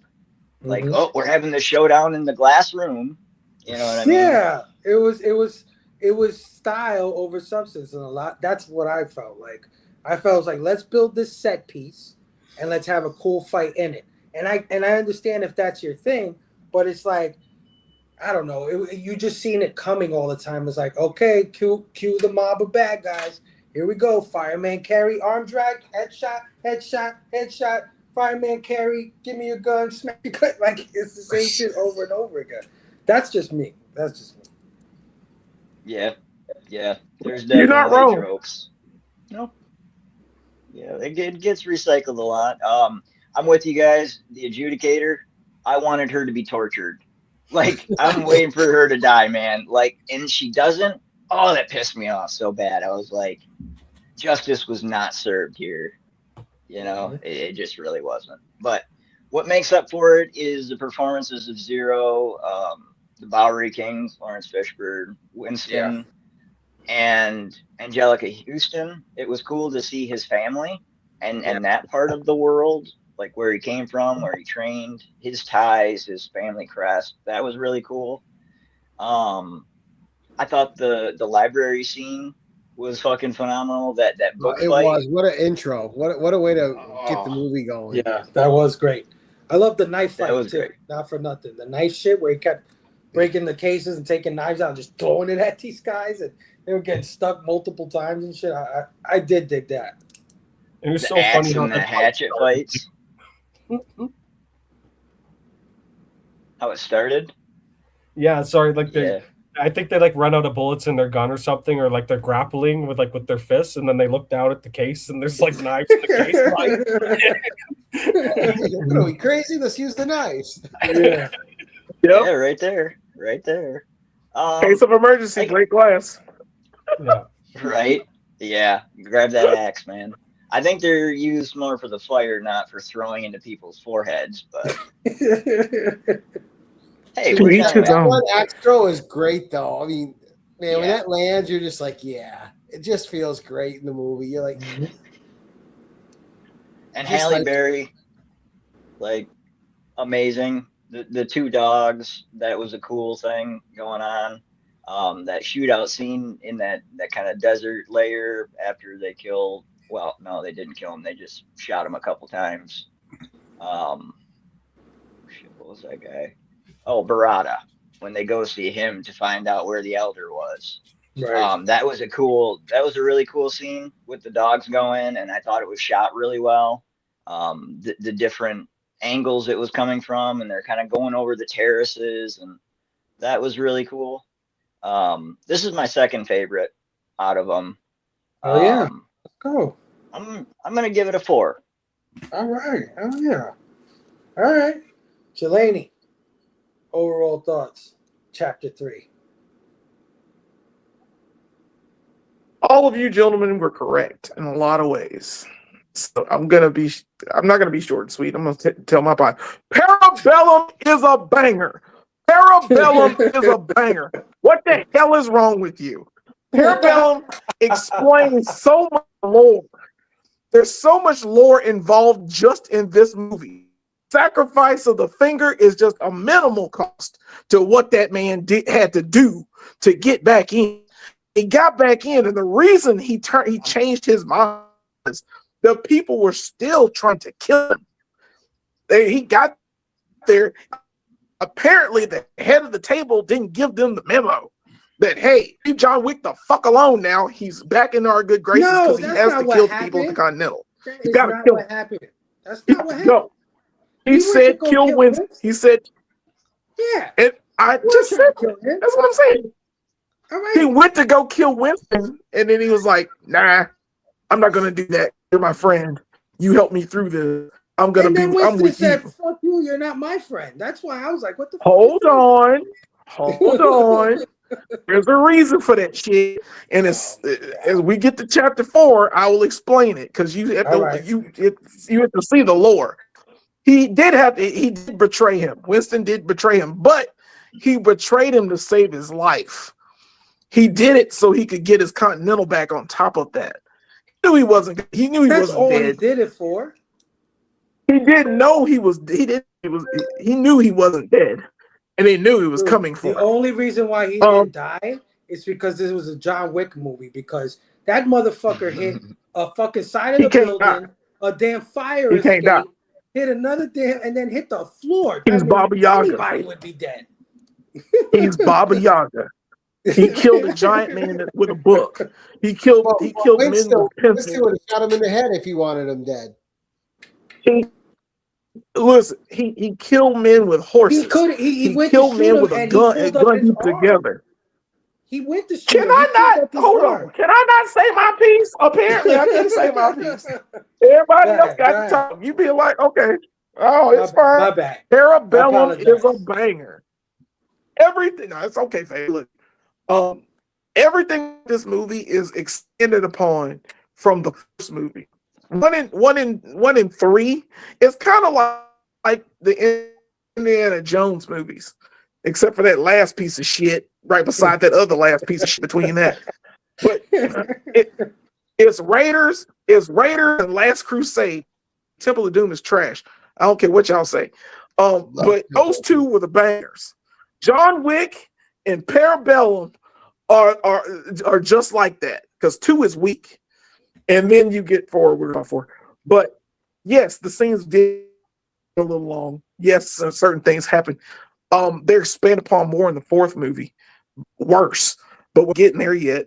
Parabellum does something that the other movies do not, and that gives John Wick his flowers. It's actual respect. He gets respect from these assassins. Yeah, they want to kill him, but they're like, damn it is an honor to meet you. It is an honor to be in your presence. You are the baddest motherfucker to ever live, and we're getting paid to kill you. We can't wait to do it because we're outnumbering you. He's outnumbered. He's outgunned. He doesn't have the sommelier to give him his dessert gun and knives. He doesn't have anyone tailor his suits and to get things together. He doesn't have it. And what he does with that is so much more. He has to go back to his family. You find out he's Jandani, and he's a wayward orphan child who was raised to be an assassin and becomes like the genius assassin without even trying. He becomes this animal that is refined, and he cannot die. And this movie puts that above all the others so far, because it gives him that fleshed out backstory that we needed for John Wick. Surprisingly, you don't need too much for heroes, but for this guy, you needed the backstory, and this one provides it. And Halle Berry, Lord mercy, Jesus, that whole fight scene with her and them dogs. God dang it, marry me now, Halle Berry. God, you can get it. Woo! You can get it. It's woo! I've always wanted Halle Berry, by the way. Just a side note, since Boomerang, I was a young boy in 1992, and I saw Boomerang for the first time, and it changed my life because I saw beautiful, beautiful young Halle Berry. She had the short little bob haircut, and pretty brown eyes. Pretty brown eyes. God dang it. Oh, woo! Anyway. Parabellum is fire. Parabellum is right there with John Wick. I'm gonna give it a 5. I give it a 5, but there are weaknesses to this movie. I will give you that. Yes, they do linger on in the fight scenes. Yes, Mark the Common Boy, and he's weird about it, and it gets dumb, and it's just like, "Be seeing you, John." And he's like, "No, you won't." He's dead. I love that scene. I don't know why, because he's just he fanboys over John Wick, trying, and it's to the point of weird when they're in the Continental and get inside, and he sits right beside John Wick on the couch, and John Wick gets up and sits at the other chair. Like, that's weird, bro. You're being weird. Yeah. So I still think he's a weak villain because he's such a fanboy. I will give it that, but it's still a 5 to me because they're kind of like John Wick. You need two to get to 3. 3 is like, that's just it. I don't know. Yes, there's some bad CGI. There's things that y'all mentioned, but I love me some Parabellum. I love the fact that they go out there to shoot those assassins when the Continental is deconsecrated. And they got those soldiers to come in with bulletproof outfits. They got helmets on and shit. And John Wick figures it out. Him and the concierge figure it out. And it's so clean. They got explosive rounds. They popping them in the head. That was my other problem. It ups the ante. Because he goes, he says to John Wick when they know that those soldiers are coming in, he tells them, he says, their armor has been upgraded since the last time you messed with these guys, right? So he goes out, they give him guns or whatever. They go out, they shoot. They find out that the gunfire really doesn't do much. And then they come back to reload. And then he gives them the armor-piercing bullets. It's like, you motherfucker, you said they had upgraded armor before they even came in the building. Why you didn't give them the armor-piercing bullets when he started? Still fun. I think one of the revolvers he gave him was specialized for that. Yeah. So they thought that would work, but it didn't. So they were like, shotgun shells, time to fuck them up. It was great, man. I love this movie. This movie's fucking fire. This is absolute banger. And Halle Berry, 5. Okay. All right, hey man. This is a fun one tonight. Fable's got lots of emotions about this. Huh? No, because I'm like, this is the listen. Let's get something clear. The action in these movies is fucking phenomenal, right? It is gun porn. It is fucking action, video game headshot, fucking craziness, and I'm here for it. I'm here for it. But as a story, it starts getting a little dumb in part 3. Just my opinion, though. But that doesn't mean I don't like the film. I gave it a 4. I gave it a 4. 4 strong. You know what part I I ain't thought mad was, at you. was So far, I'm not mad at you at all. All right. You ain't giving All no 2s or 0s. just real quick. What about that part when John Wick and that guy was underwater and they shot the bullets and you saw the bullets Right? just fucking Yeah. drop? That was pretty fucking tight. And then You he gotta slipped admit. closer to him. That was fucking- Yeah, that was Yeah, no, pretty there's definitely badass. some cool shit. There's brutal shit in these movies. Like every movie from part 1 to even part 4, there's a kill in there where I'm like, oh shit, like holy shit. Like I don't know if it was part 4, it might have been part 4, where they shoot the arrow through the guy's leg, and then he shoots him in the head, and he slumps down, and he like turns on the arrow. That was kind of crazy. I was Yes. like, holy shit. And like Every one of all these the movies, arrow did movies at this point. Yeah, part of the fun of the movies at this point is like how many times can you kill a person? yeah, It's like and like make it attention answer a grabbing. lot. yeah. Yeah, right. Like they really answered it, and they're Yeah. they push it. Yeah, they know their craft. Yeah, Yes, no, yeah. definitely. Yes. The fucking John Wick gets run over by like 17 cars in this whole franchise. Like, it's insane. At least. It doesn't At break least. anything. He's broken nothing. So, Oh, those anyway. suits, I need one of them suits, god dang it. Right? Suits is Give fire. me one of those things. I'll rock the shit out that suit. Chapter 4, fellas. This is the final one. We finally got there. All right. Let me get out my notes for 4. Chapter 4, again, directed by Chad Stahelski, but this time written by Shay Hatton and Michael Finch.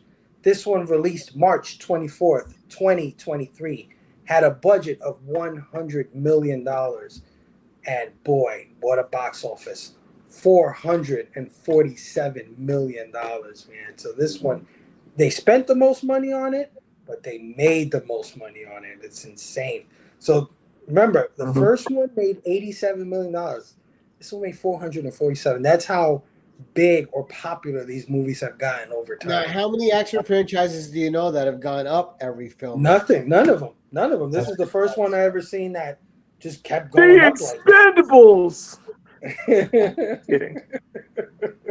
Those are trash. Those are trash. Wishes it got this kind of box office. Although they had a They little wish run, they could get that money. Yeah, it had a little run, but not like this. This is a run. $100 million turning into almost $500 million. That's crazy, guys. And shows the interest and the popularity growing, which is kind of shocking of what happens at the end of part 4. But we'll get to that. So my overall thoughts on 4 is I liked it. After the silliness and kind of formulaic shit that was in part 3 for me, where like I started seeing that it was a lot more about style than what the story was to me. It continues that, but I was kind of like, I was okay with it, right? Like now I expected it. How do we up the violence? How do we up the set pieces? How do we up the insane kills? The only real knock on this 4th one that I did not like, one, how they undercut part 3. I'm sorry, Jelani. They undercut that whole betrayal scene in part 3 because he just ends up fucking killing the elder any motherfucking way. And it's not the same elder, and he killed him because they replaced him. He was going at the table. But and Winston is just like, oh no, you're my friend, I'm here for you. Fuck, I don't know. That's because Lance Reddick dies. Lance Reddick gets killed, and the Continental gets destroyed. And he's like, I understand. He turns back to Winston, and Winston's like, yeah, Winston wasn't trying to kill him. I keep trying to explain this, and I got pissed off when I saw the end of 3 too, because I was mad as fuck. Winston, what the fuck, man? but he knew shooting him off the bridge would stop the adjudicator from killing John Wick. Hey, he saved his I would he saved his 100%, life. I 100% would agree with you, except the way he fell was brutal as fuck. They should have toned that shit down a little bit. Like he should have fell on some garbage cans or something like that. He I feel you. fell on concrete, like straight. Yeah, he was like Yeah, bing he hit the bong, fucking- bing bong, bing. Like, You can't- What do they call You it? The can't kill escape ladder? Yaga. you know what I mean? You can't Like, kill Bobby Yaga. But I understand what you're But I saying. I understand. Go totally ahead. can see Sorry. that. I get it. Again, here it does the same things that part one sort of does. A little too long on the fight scenes. A little too much of the same shit again. Like firemen carry, headshot, arm drag, firemen carry, headshot.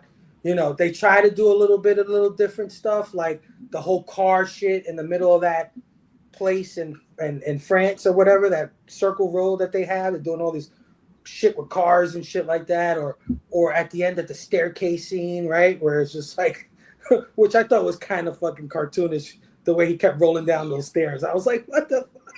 He just kept going. That was some goofy shit. I was like, oh Yes. no, he's got to go all the way up that shit again. This whole thing with homeboy, the dude with the backpack and the dog, and Kane, yeah, Donnie Wen and all that, like you want to kill him, you don't want to kill him, you want to help him, you don't want to help him. It's the weirdest like three-way relationship that they had through this entire film, where I felt like you guys could have been killed John Wick and got this $40 million or whatever they were giving these guys. So again, a little goofy with the story and a little too long on certain points. As a matter of fact, this movie was almost 3 hours long, which I felt like was a little long. It's long as fuck. For Yeah, no it's reason. long as all hell. But There's again, a whole scene in this movie they could have cut out. a bunch of them. There's a bunch. And then out of nowhere, they like did a Warriors homage, which I thought was hilarious. It was like, okay, boppers. And then they play Nowhere to hide.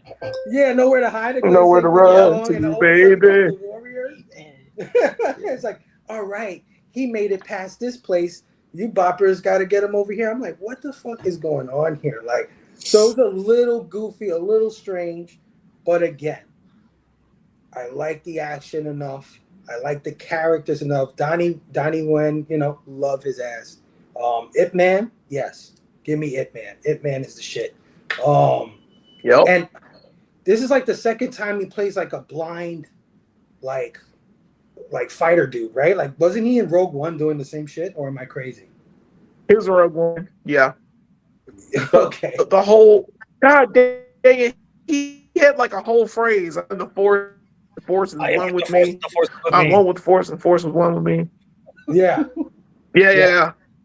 Remember, Rogue One is the good one. Yeah. That's so good. He like brings back his character from Rogue One for this movie. I don't know, but I still enjoyed it for what it was. So I'm gonna give this a 4 as well, just like I gave 3. So let's go to Memo first. Memo. John Wick Chapter 4. Overall thoughts and score, my brother. Overall thoughts. I liked it because of the fact that it showed more into where it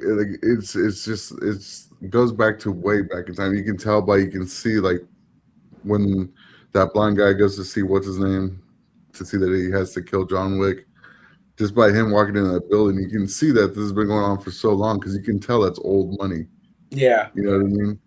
Everything's like basically gold in there. The marquee. Yeah, so everything's basically gold. The way they're dressed, like I feel like that. Like some of the scenes, yes, they were a little bit too long, but like it kind of gives you that feeling like this is nothing to fuck with. Like this is some serious shit. Like and like The whole falling down the stairs thing, I thought that was funny too. I was like, all right, it's a little much, bro. You're going down these stairs quite a few times.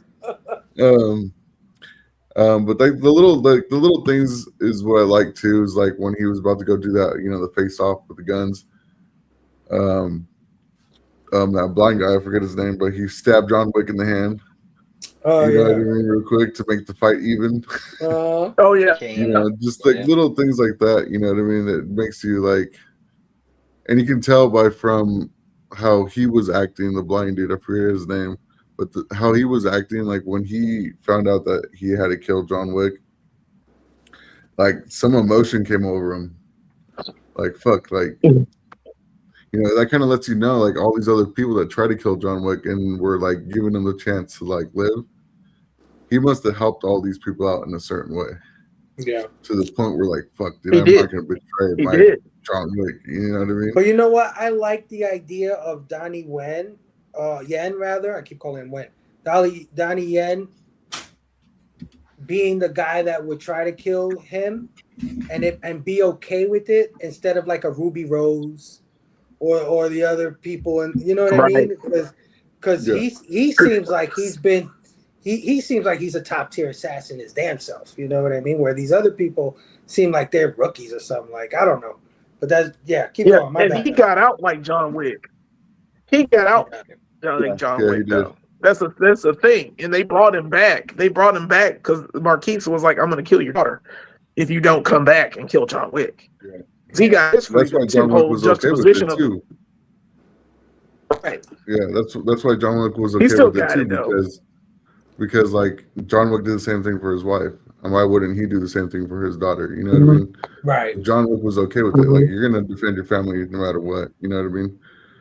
So, and then the way he was fighting too, like being blind and being able to have like these little sensors and stuff like that. I thought that was pretty cool on the tactics and stuff that how he fought. At the end, I'm glad they did the shot and they played him because he thought he'd fired that last shot, but he didn't. And so that was a good ending for me on that part. But overall, I thought it was pretty good. I'll give it a 4.9 out of 5. 0.9. Oh my god. Okay. Getting chewed out later. Damn. Wow. This is messing me up over here. Okay. Before before I pass it on, Memo, I forgot to talk about the extra people that are in this movie, just in case you wanted to comment on them before we move on. Of course, we talked about Donnie Yen, but we also got Bill Skarsgård in this film as the main villain. We got Hiroyuki Sanada, great Japanese actor, was in this, playing the owner of the Continental in Japan, Osaka. Who else? Scott Adkins, man, as Killer Harkin. I don't know if you guys know who Scott Adkins is, but he was that Russian fighter. I forgot what movie it was. If you guys remember, I know what you're talking about. Yeah, he was unrecognizable in this one. Yes, he was he's a fantastic like martial artist. Yeah, it was cool seeing him in that fat suit and shit, doing all that. And Clancy Brown. It felt weird for him to be in that scene. Yeah. Yeah. The great Clancy Brown is in this film as well. So yeah, before I move on, did you want to comment on any of that stuff, Memo? Not too much. I mean, it's still a 4.9. I know. Yeah, it's still 4.9. Never seen a 4.9. I mean, I could round up to a 5 if you want me to. Yes, please do. All right, I'll give it a 5. 5. Okay, I'm switching it up here. All right, 5 for Memo. Pete, overall thoughts and score on Chapter 4. Well, I was going through the list the other day, and I've not seen this movie, so I was watching it. I started watching it last night, and I got like 20 minutes in, and I fell asleep. So I haven't finished this movie, but I can talk about what I have seen, and I won't rate it though, because that's not fair. So I won't give a rating. No, we need your rating. You're gonna mess up the whole We entire. need a franchise. rating. Got to give us That's the your whole point of the 20-minute review review. rating. I'll go The finish. 20-minute rating. He's got to go finish it.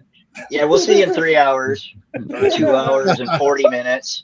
Son You of a fell bitch, that was asleep. long. 2.5. I'm gonna rate it for you. Based on what you saw, was it's good. 2.5. Yeah. Well, I do have a couple of grievances right away. I didn't like Bill Skarsgård's character. I hated his accent. I felt like that was so fucking dumb. It's like, where are you from? Like, are you from like? That was not a French accent. That was horrible. Not at all. You are But, correct. It was not. Yeah. So for that Bill Skarsgård character, I was not a big fan of. And then Donnie Yen's character, I feel like they didn't really use him properly. He's such an insanely talented martial artist that you make him blind and you take away half of that talent.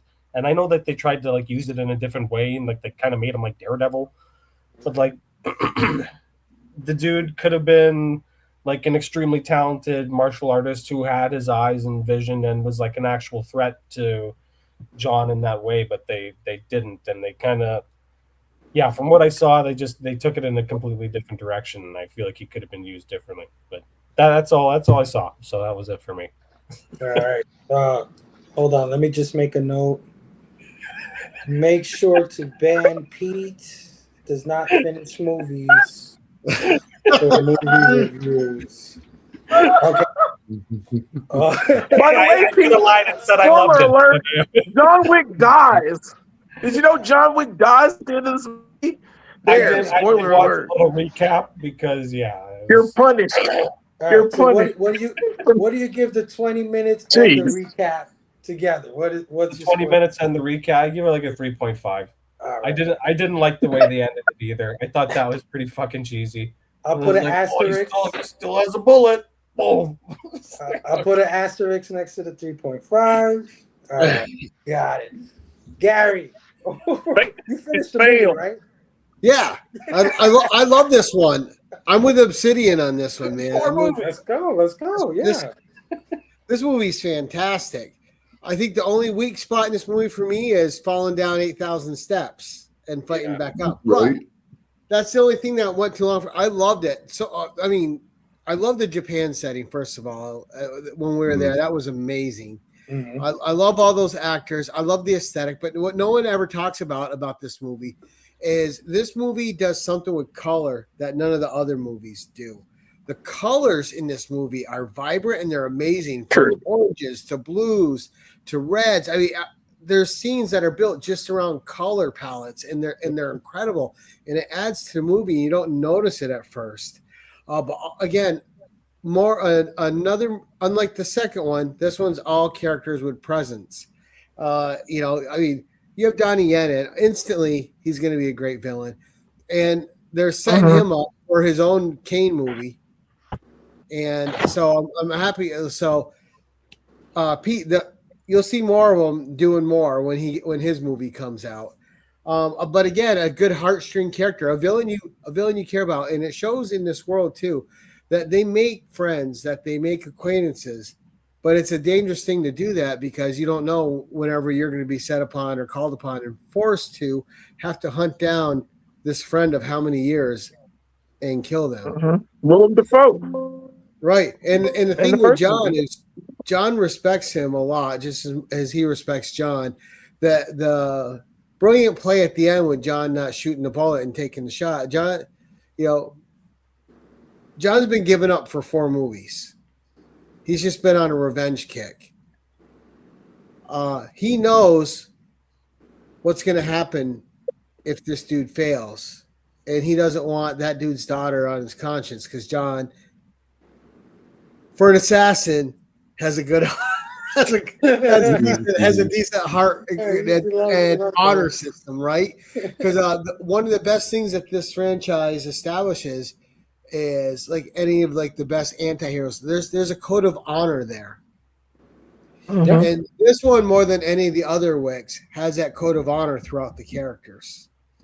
Yeah. And it's prominent. It's on display. I love the way he's being protected at the Japanese Continental, even though they know what it'll cost them to protect them, but that's how much John is family to them, right?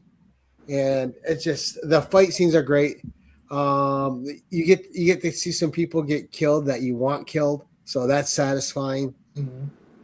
Clancy Brown, I wish he had a bigger part because he is one of my all-time favorite character actors. Yeah, Clancy. Happened when I was a kid and I saw him as the Kurgan. Mhm. Ever since then, Clancy Brown, no matter what he turns up with, that dude is 100% solid. I got him and Ron Perlman on the same little pedestal there as actors, character actors. Yeah, That makes sense.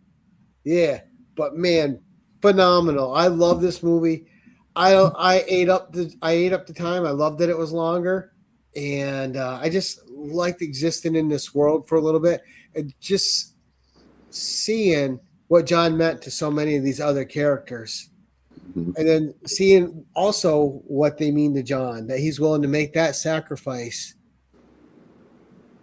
So something bad doesn't happen to this little girl, and just I don't know, it was great. I loved it. I won't keep going on. It's just going to be reiterating all these things but the colors. If you watch it again, pay really strict attention to the color palettes. It'll amaze you how they're so different in every scene, but they work and they add something to each scene.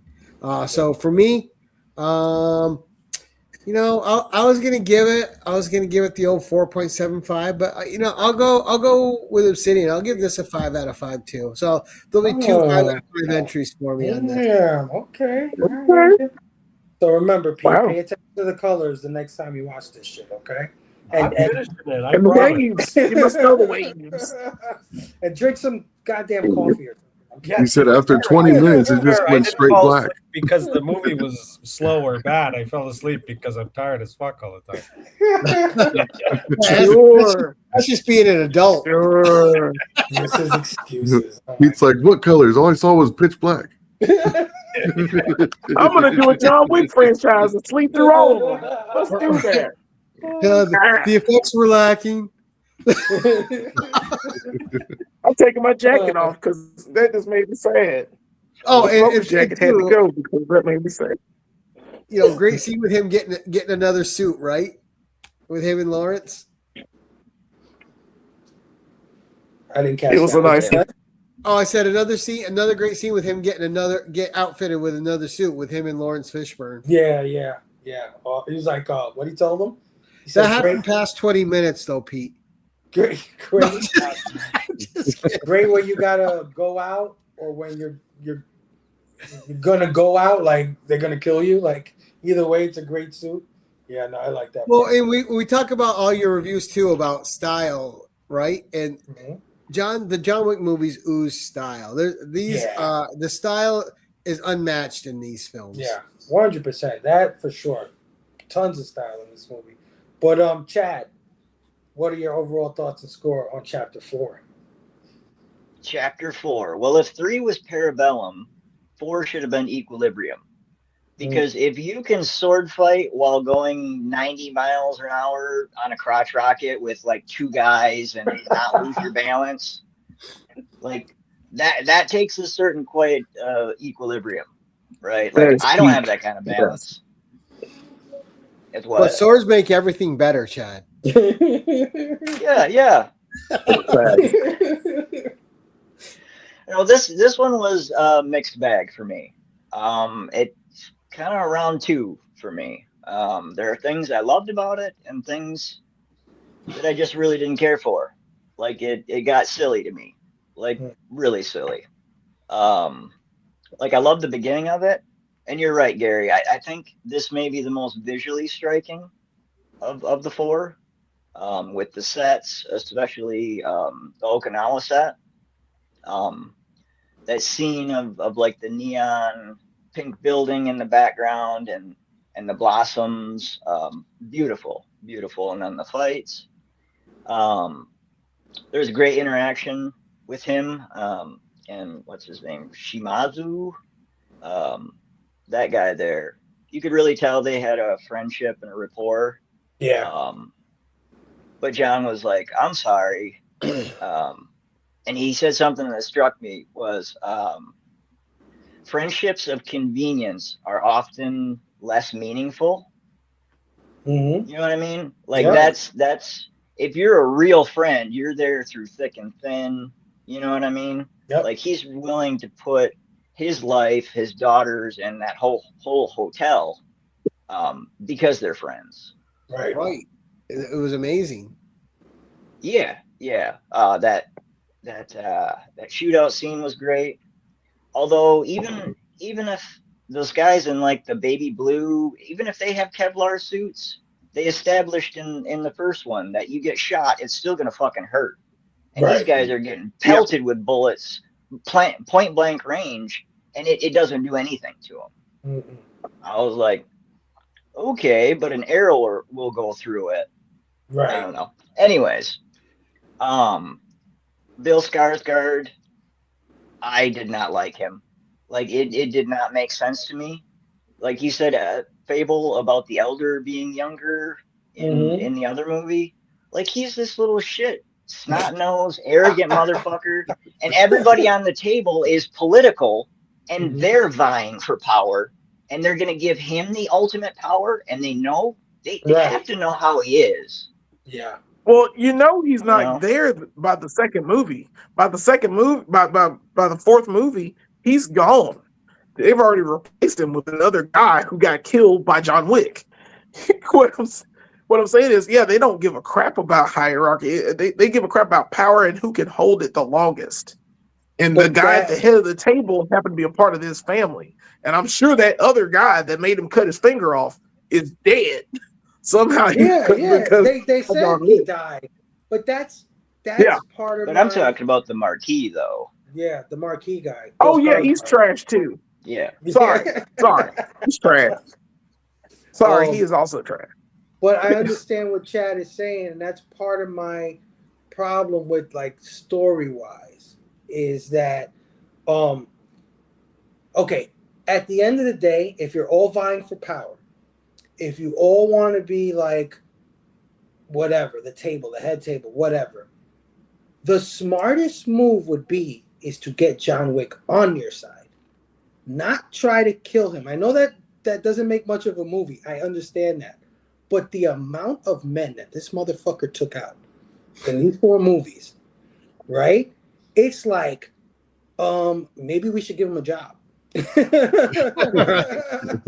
Because everyone we send after this dude, he lays waste to. I mean, total utter waste. Do you see the crime scene there after he's done?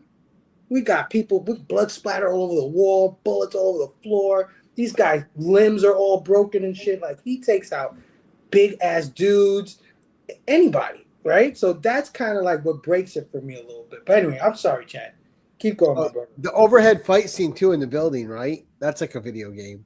That was totally Yeah. a video game. Yeah. yeah, that was That was cool. video game That was cool. And then one of the scenes, he's with like electric coming fire through. rounds. Yeah, he's like coming through a tunnel, right? And it looks like he's walking through Hades. Like he's almost like a fog himself, right? And then the fog is coming around him, and you just see him walk through very stoically, and that is a haunting shot. Yeah. Like there's quite a few cool shots in here. But like, who's the guy in the fat suit? Oh, Scott Adkins. Yeah. Yeah, like I think that went on way too long. I don't really think. I mean, how many times can that dude get stabbed? You know what I mean? And drop down the stairs and shot, and it went on for like 15 minutes, and then finally he snaps his neck, and then he crawls up on him. I was like, okay, this is a bit much here. They definitely could have shaved some shit off here. Yeah. That falling down the stairs, like I will say, I did not like this movie at all the first time I seen it. I like it a little bit more after the rewatch, but that it was silly. Like you guys are saying, like the callback. Oh, we're back with Winston. Oh, we're killing the elder, and it was like, how do we get to point A to point B? How many script revisions were there? I'd like. Yeah. I don't know. But oh, and also, yeah, I love Donnie Yen as Kane. Like, I thought he did a brilliant job acting the martial arts, but you're going to put your life and your empire on the line in a duel fight with a blind guy at 30 paces? Like, yeah, maybe with a sword and you're 4 feet away, he can do something. But even with super hearing, you're not hearing 30 paces away, and like, Yeah. it was just so fucking ridiculous to me. Yeah, it was a bit anticlimactic for me too, like the ending. So all in all, I'm gonna give it a 3.5. All right. All right. Yeah, no, I hear you. I felt kind of the same way, even though I like the thematic element of his death, right? I like that he finally, the dog got to rest in a sense, right? Like going through all this shit, all these fights, all this betrayal, all this wild shit. It was just like, it's time to go, my old friend. You've done enough, right? He was like, and I like the line he says, take me home. He said to the guy, he said, take me home. And then like collapses on the stairs. It's sort of like The Godfather Part 2, right?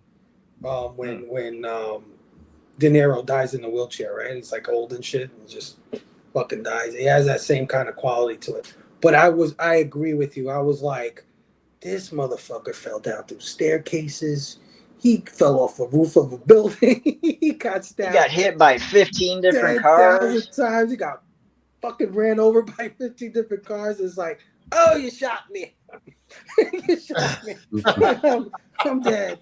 But I get the thematic element of it. I understand it's supposed to be his friend, and this little twerp or whatever, so eager and fell for it kind of thing. I understand what they were going for, but I agree. It was kind of like, I don't know. But Jelani, overall thoughts on chapter 4?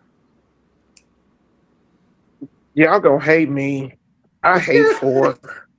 I hate 4 so goddamn much. There's so many stupid shit, contrived bullshit things.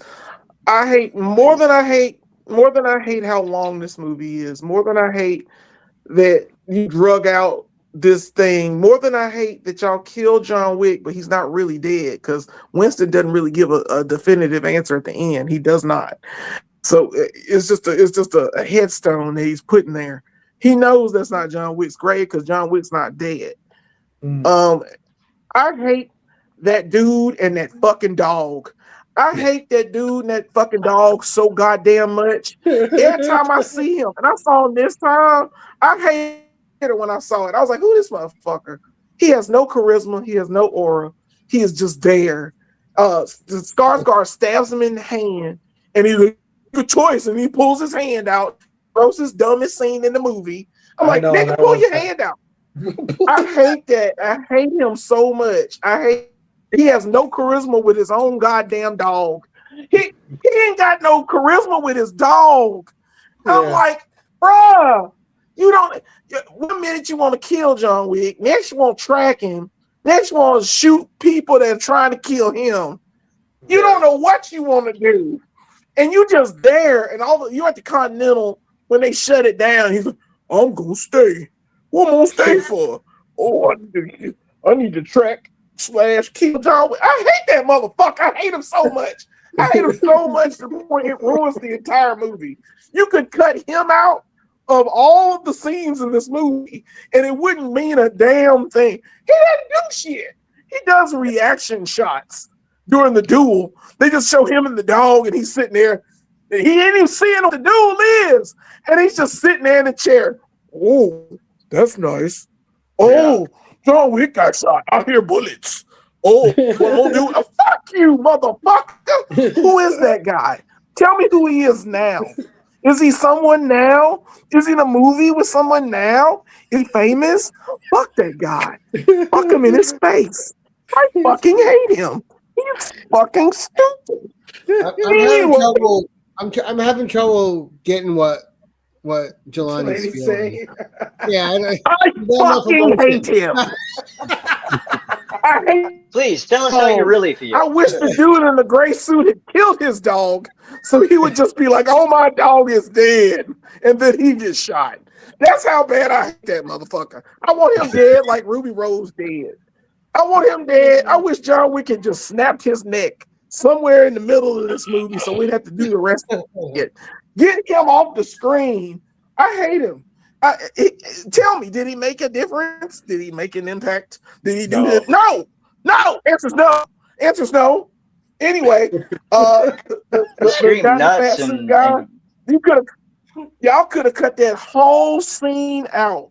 That whole fat guy scene out.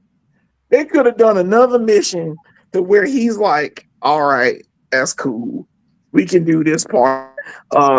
You can kill this guy and you kill this guy and he's like, okay, like you're square back with the family.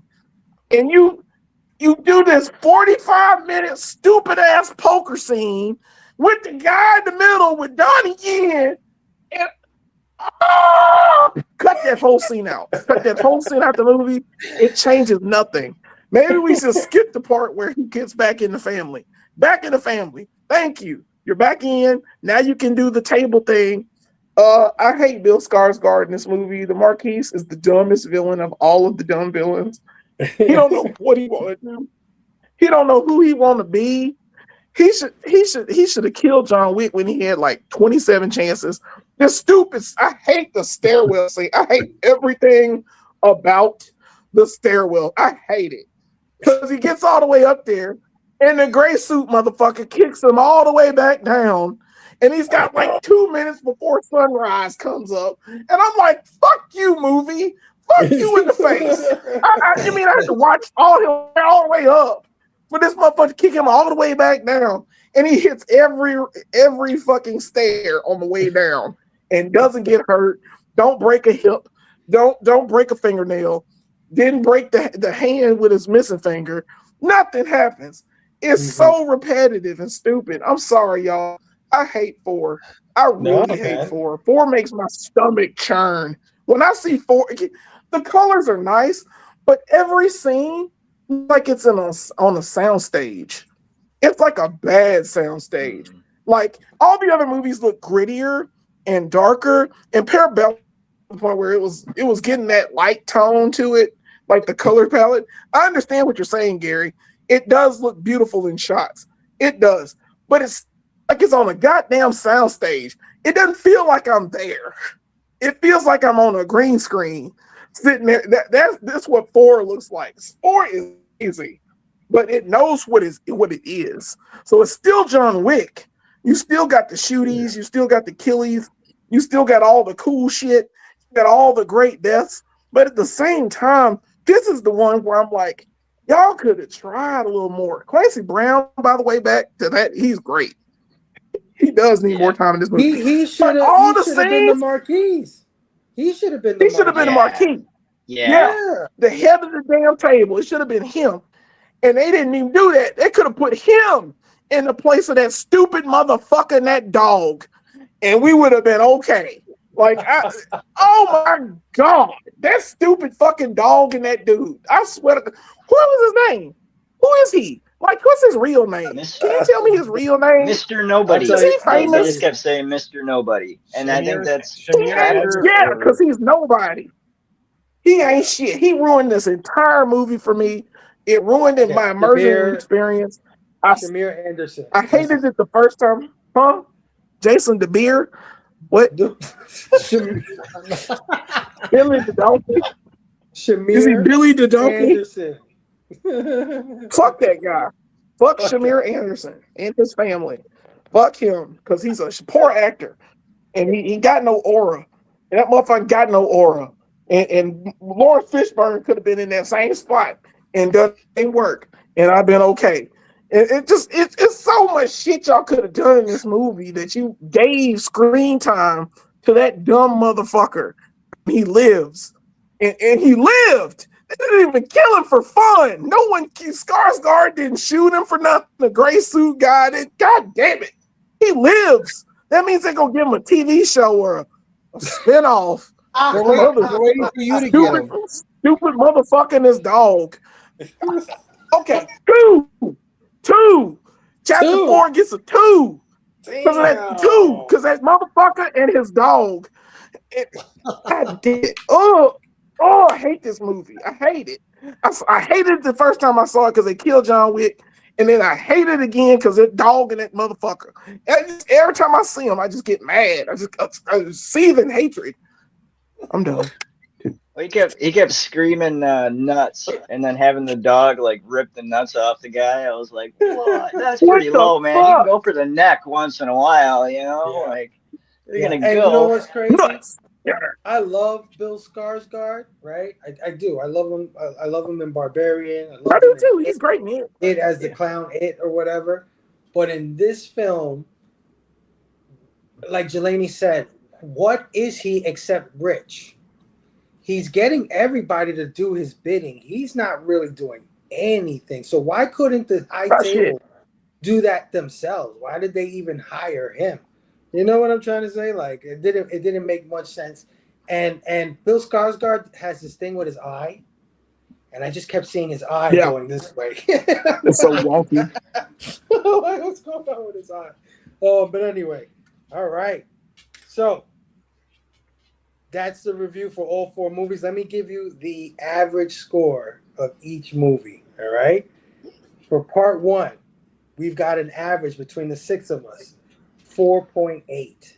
So that's close to a 5. It's right there almost. For part 2, It should be a 5. Yeah, it should. 4.8 is fucking fantastic, Jelani. Come on. It's not a 5 though. Sure. Not a 5. You're right. You're right, man. Thank you, Mimo.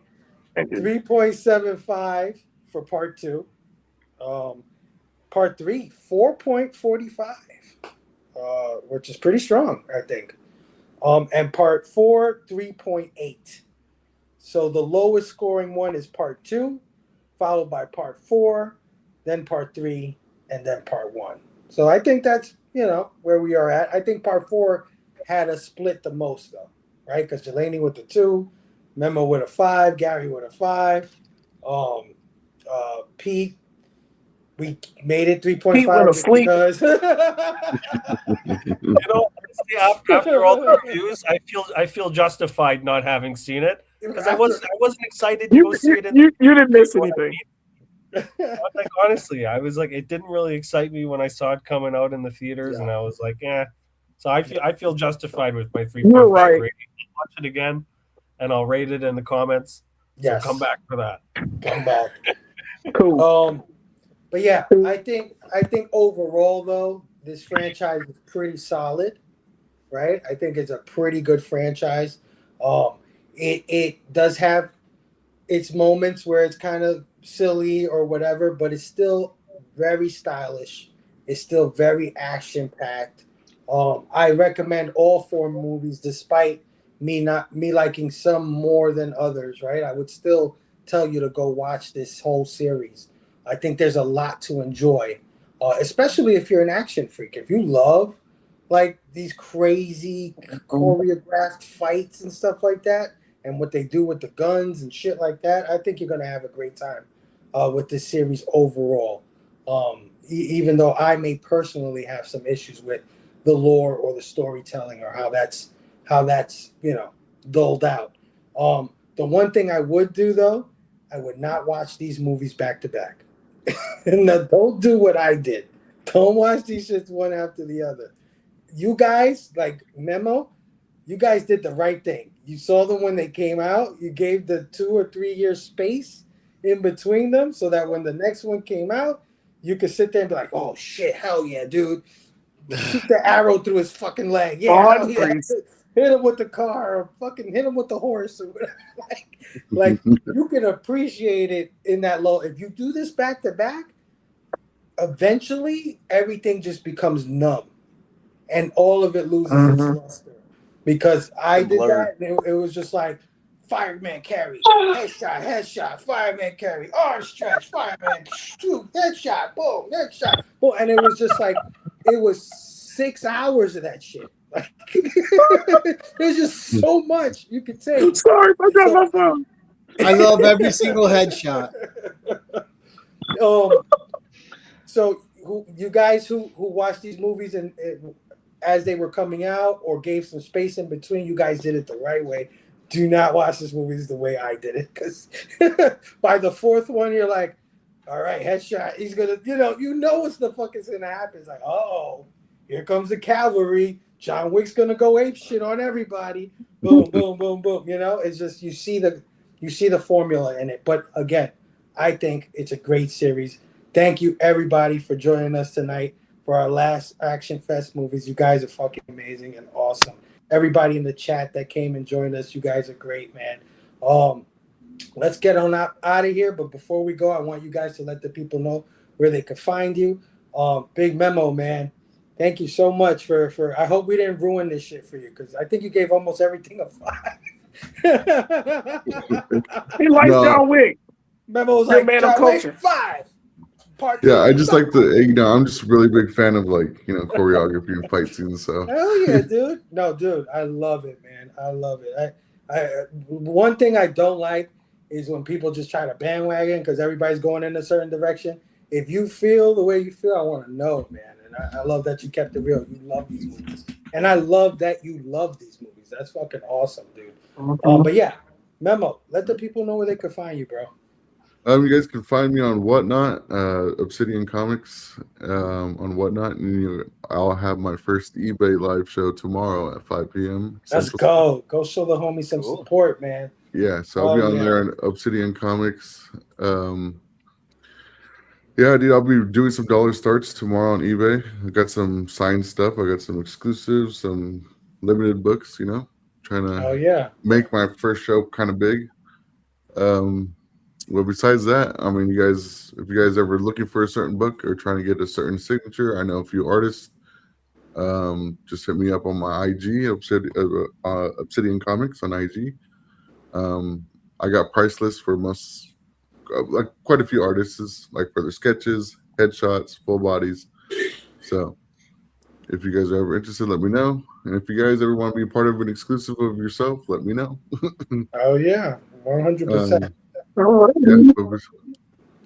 besides that, I might be doing a New York Comic Con exclusive.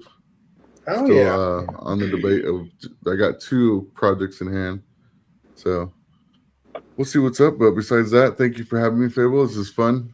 Of course, dude. Of course. I definitely want to have you on more. What are your genres of movies, so I could just know ahead of time? Like what? Action. I know you like action. Yeah, action, and I also like I love like Viking era. I love like the Greek era. I love all that. Like historical drama kind of action kind of shit. Okay. Yeah. And I do like westerns, depending on who's playing. I don't like the old school westerns. I like the more modern westerns. Okay. Horror movies, I'm like okay with. It's just that horror to me was Children of the Corn when I was a kid. Yeah. That movie scared the shit out of me. Okay. Me too. But besides that, go ahead and I watch watched it a scary movie. Yeah, I watched a scary movie now, and I'm just like, oh, I've seen that coming. You know what I mean? Yeah.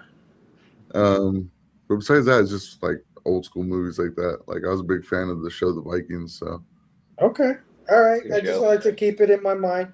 I'll make sure I invite you for the goriest, craziest, bloodiest movie I've ever. Yeah. Like, also anime too. So I'm into anime too. Anime? So. Okay. I got you. Yeah, everybody go check out my brother Memo tomorrow on eBay, 5 p.m. Eastern?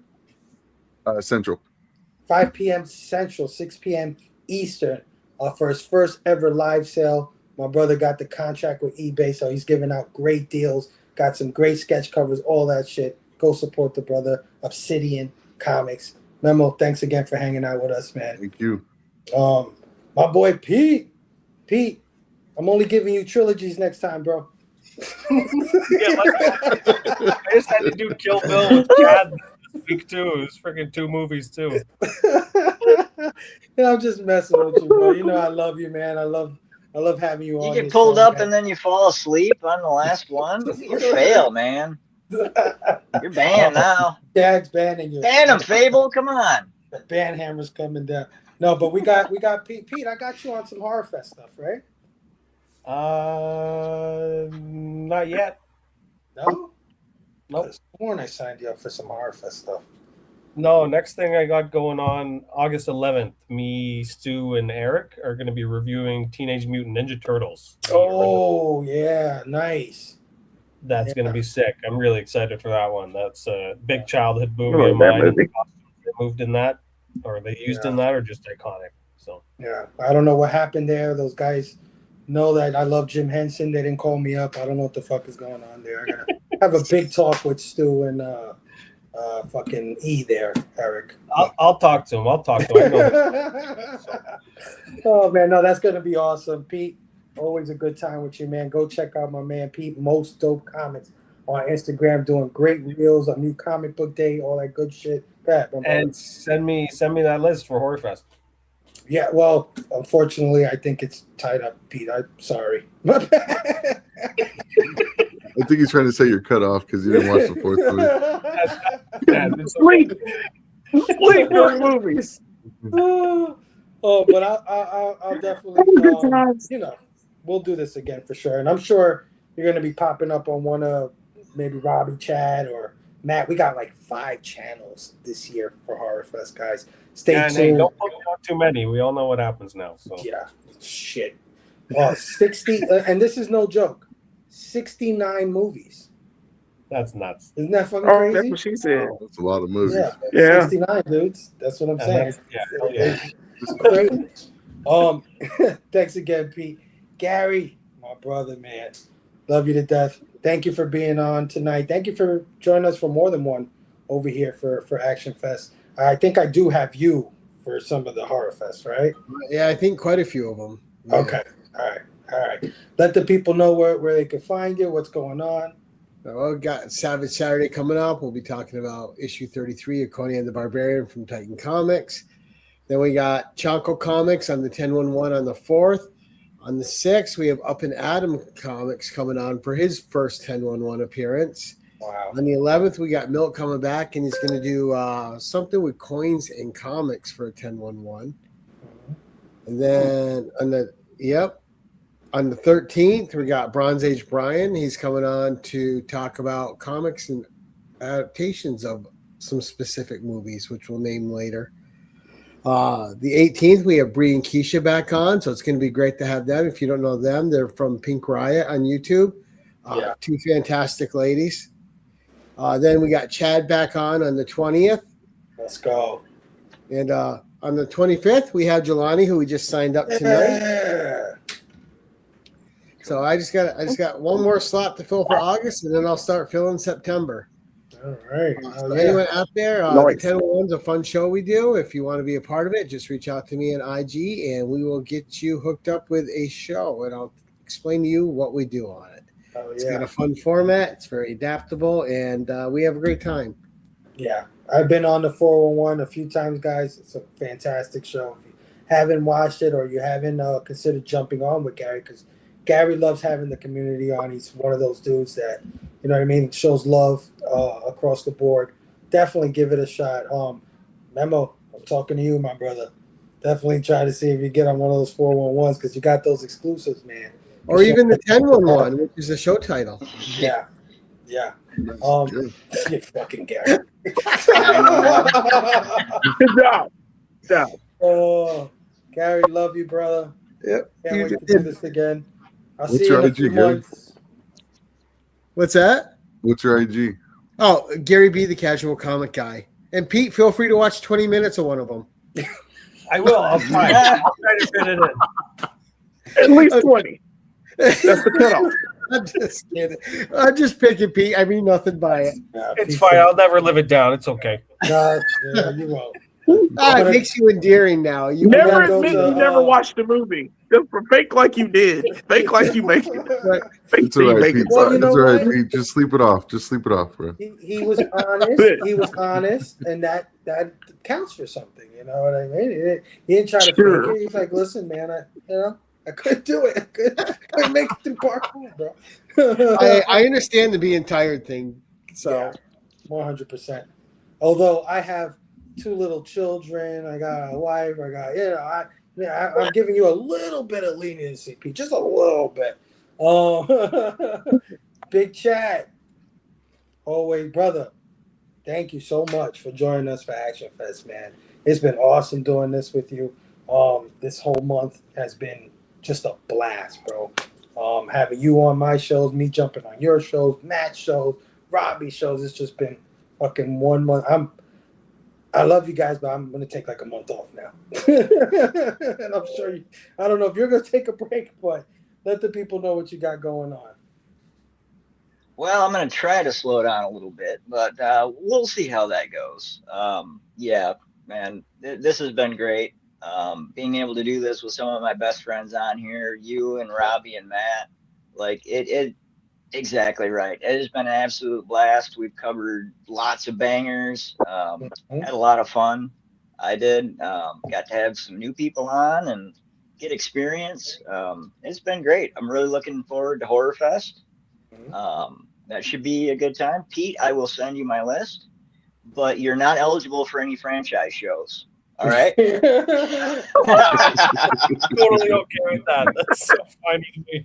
You're never living this down, Pete. You never live this down. No, no, Sleepy Pete. It's going to Sleepy Pete now. Oh shit. I That's kid, all right. man. You're a dope reviewer. Chad's been banned a few times. Will was on Oh, my yeah. show a few months ago, and he went and got a sandwich while we were doing our segments and shit. I was like, it's fine. It's fine. It happens. It happens. I'll make you a sandwich. Yeah, how do you? It's all good. Jeez. Me coming up. Well, I mean, you can find me on Facebook, Instagram, TikTok, and on YouTube. I've been doing stuff on there. Let's see here. What I got coming up? Oh, tomorrow at noon Eastern, I will be on Toy Quest 101. Collectors Assemble Live. We're having on Jazz Inc., the premium toy manufacturer. They got some stuff that they showed off at San Diego Comic Con. They're gonna show us some different stuff. Should be a good time. Again, 12 p.m. Eastern over on Toy Quest 101. Then let's see here. Monday. Well, I know I got the Omen coming up with Robbie. I don't know the date on that one. I'll be on with Gary for the think it's in 411, 911, 1011. I think it's in 2 or 3 weeks. For the Yeah, Omen. yeah, it's a bit yet. Yeah. I'm on Matt's channel quite a bit.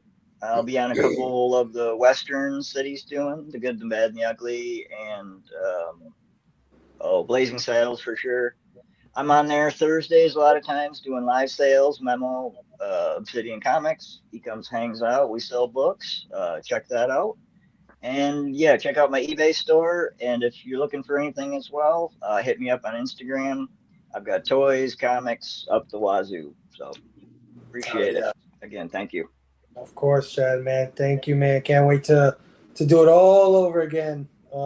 You guys start. Did you start in August with these guys, or are No, you? October.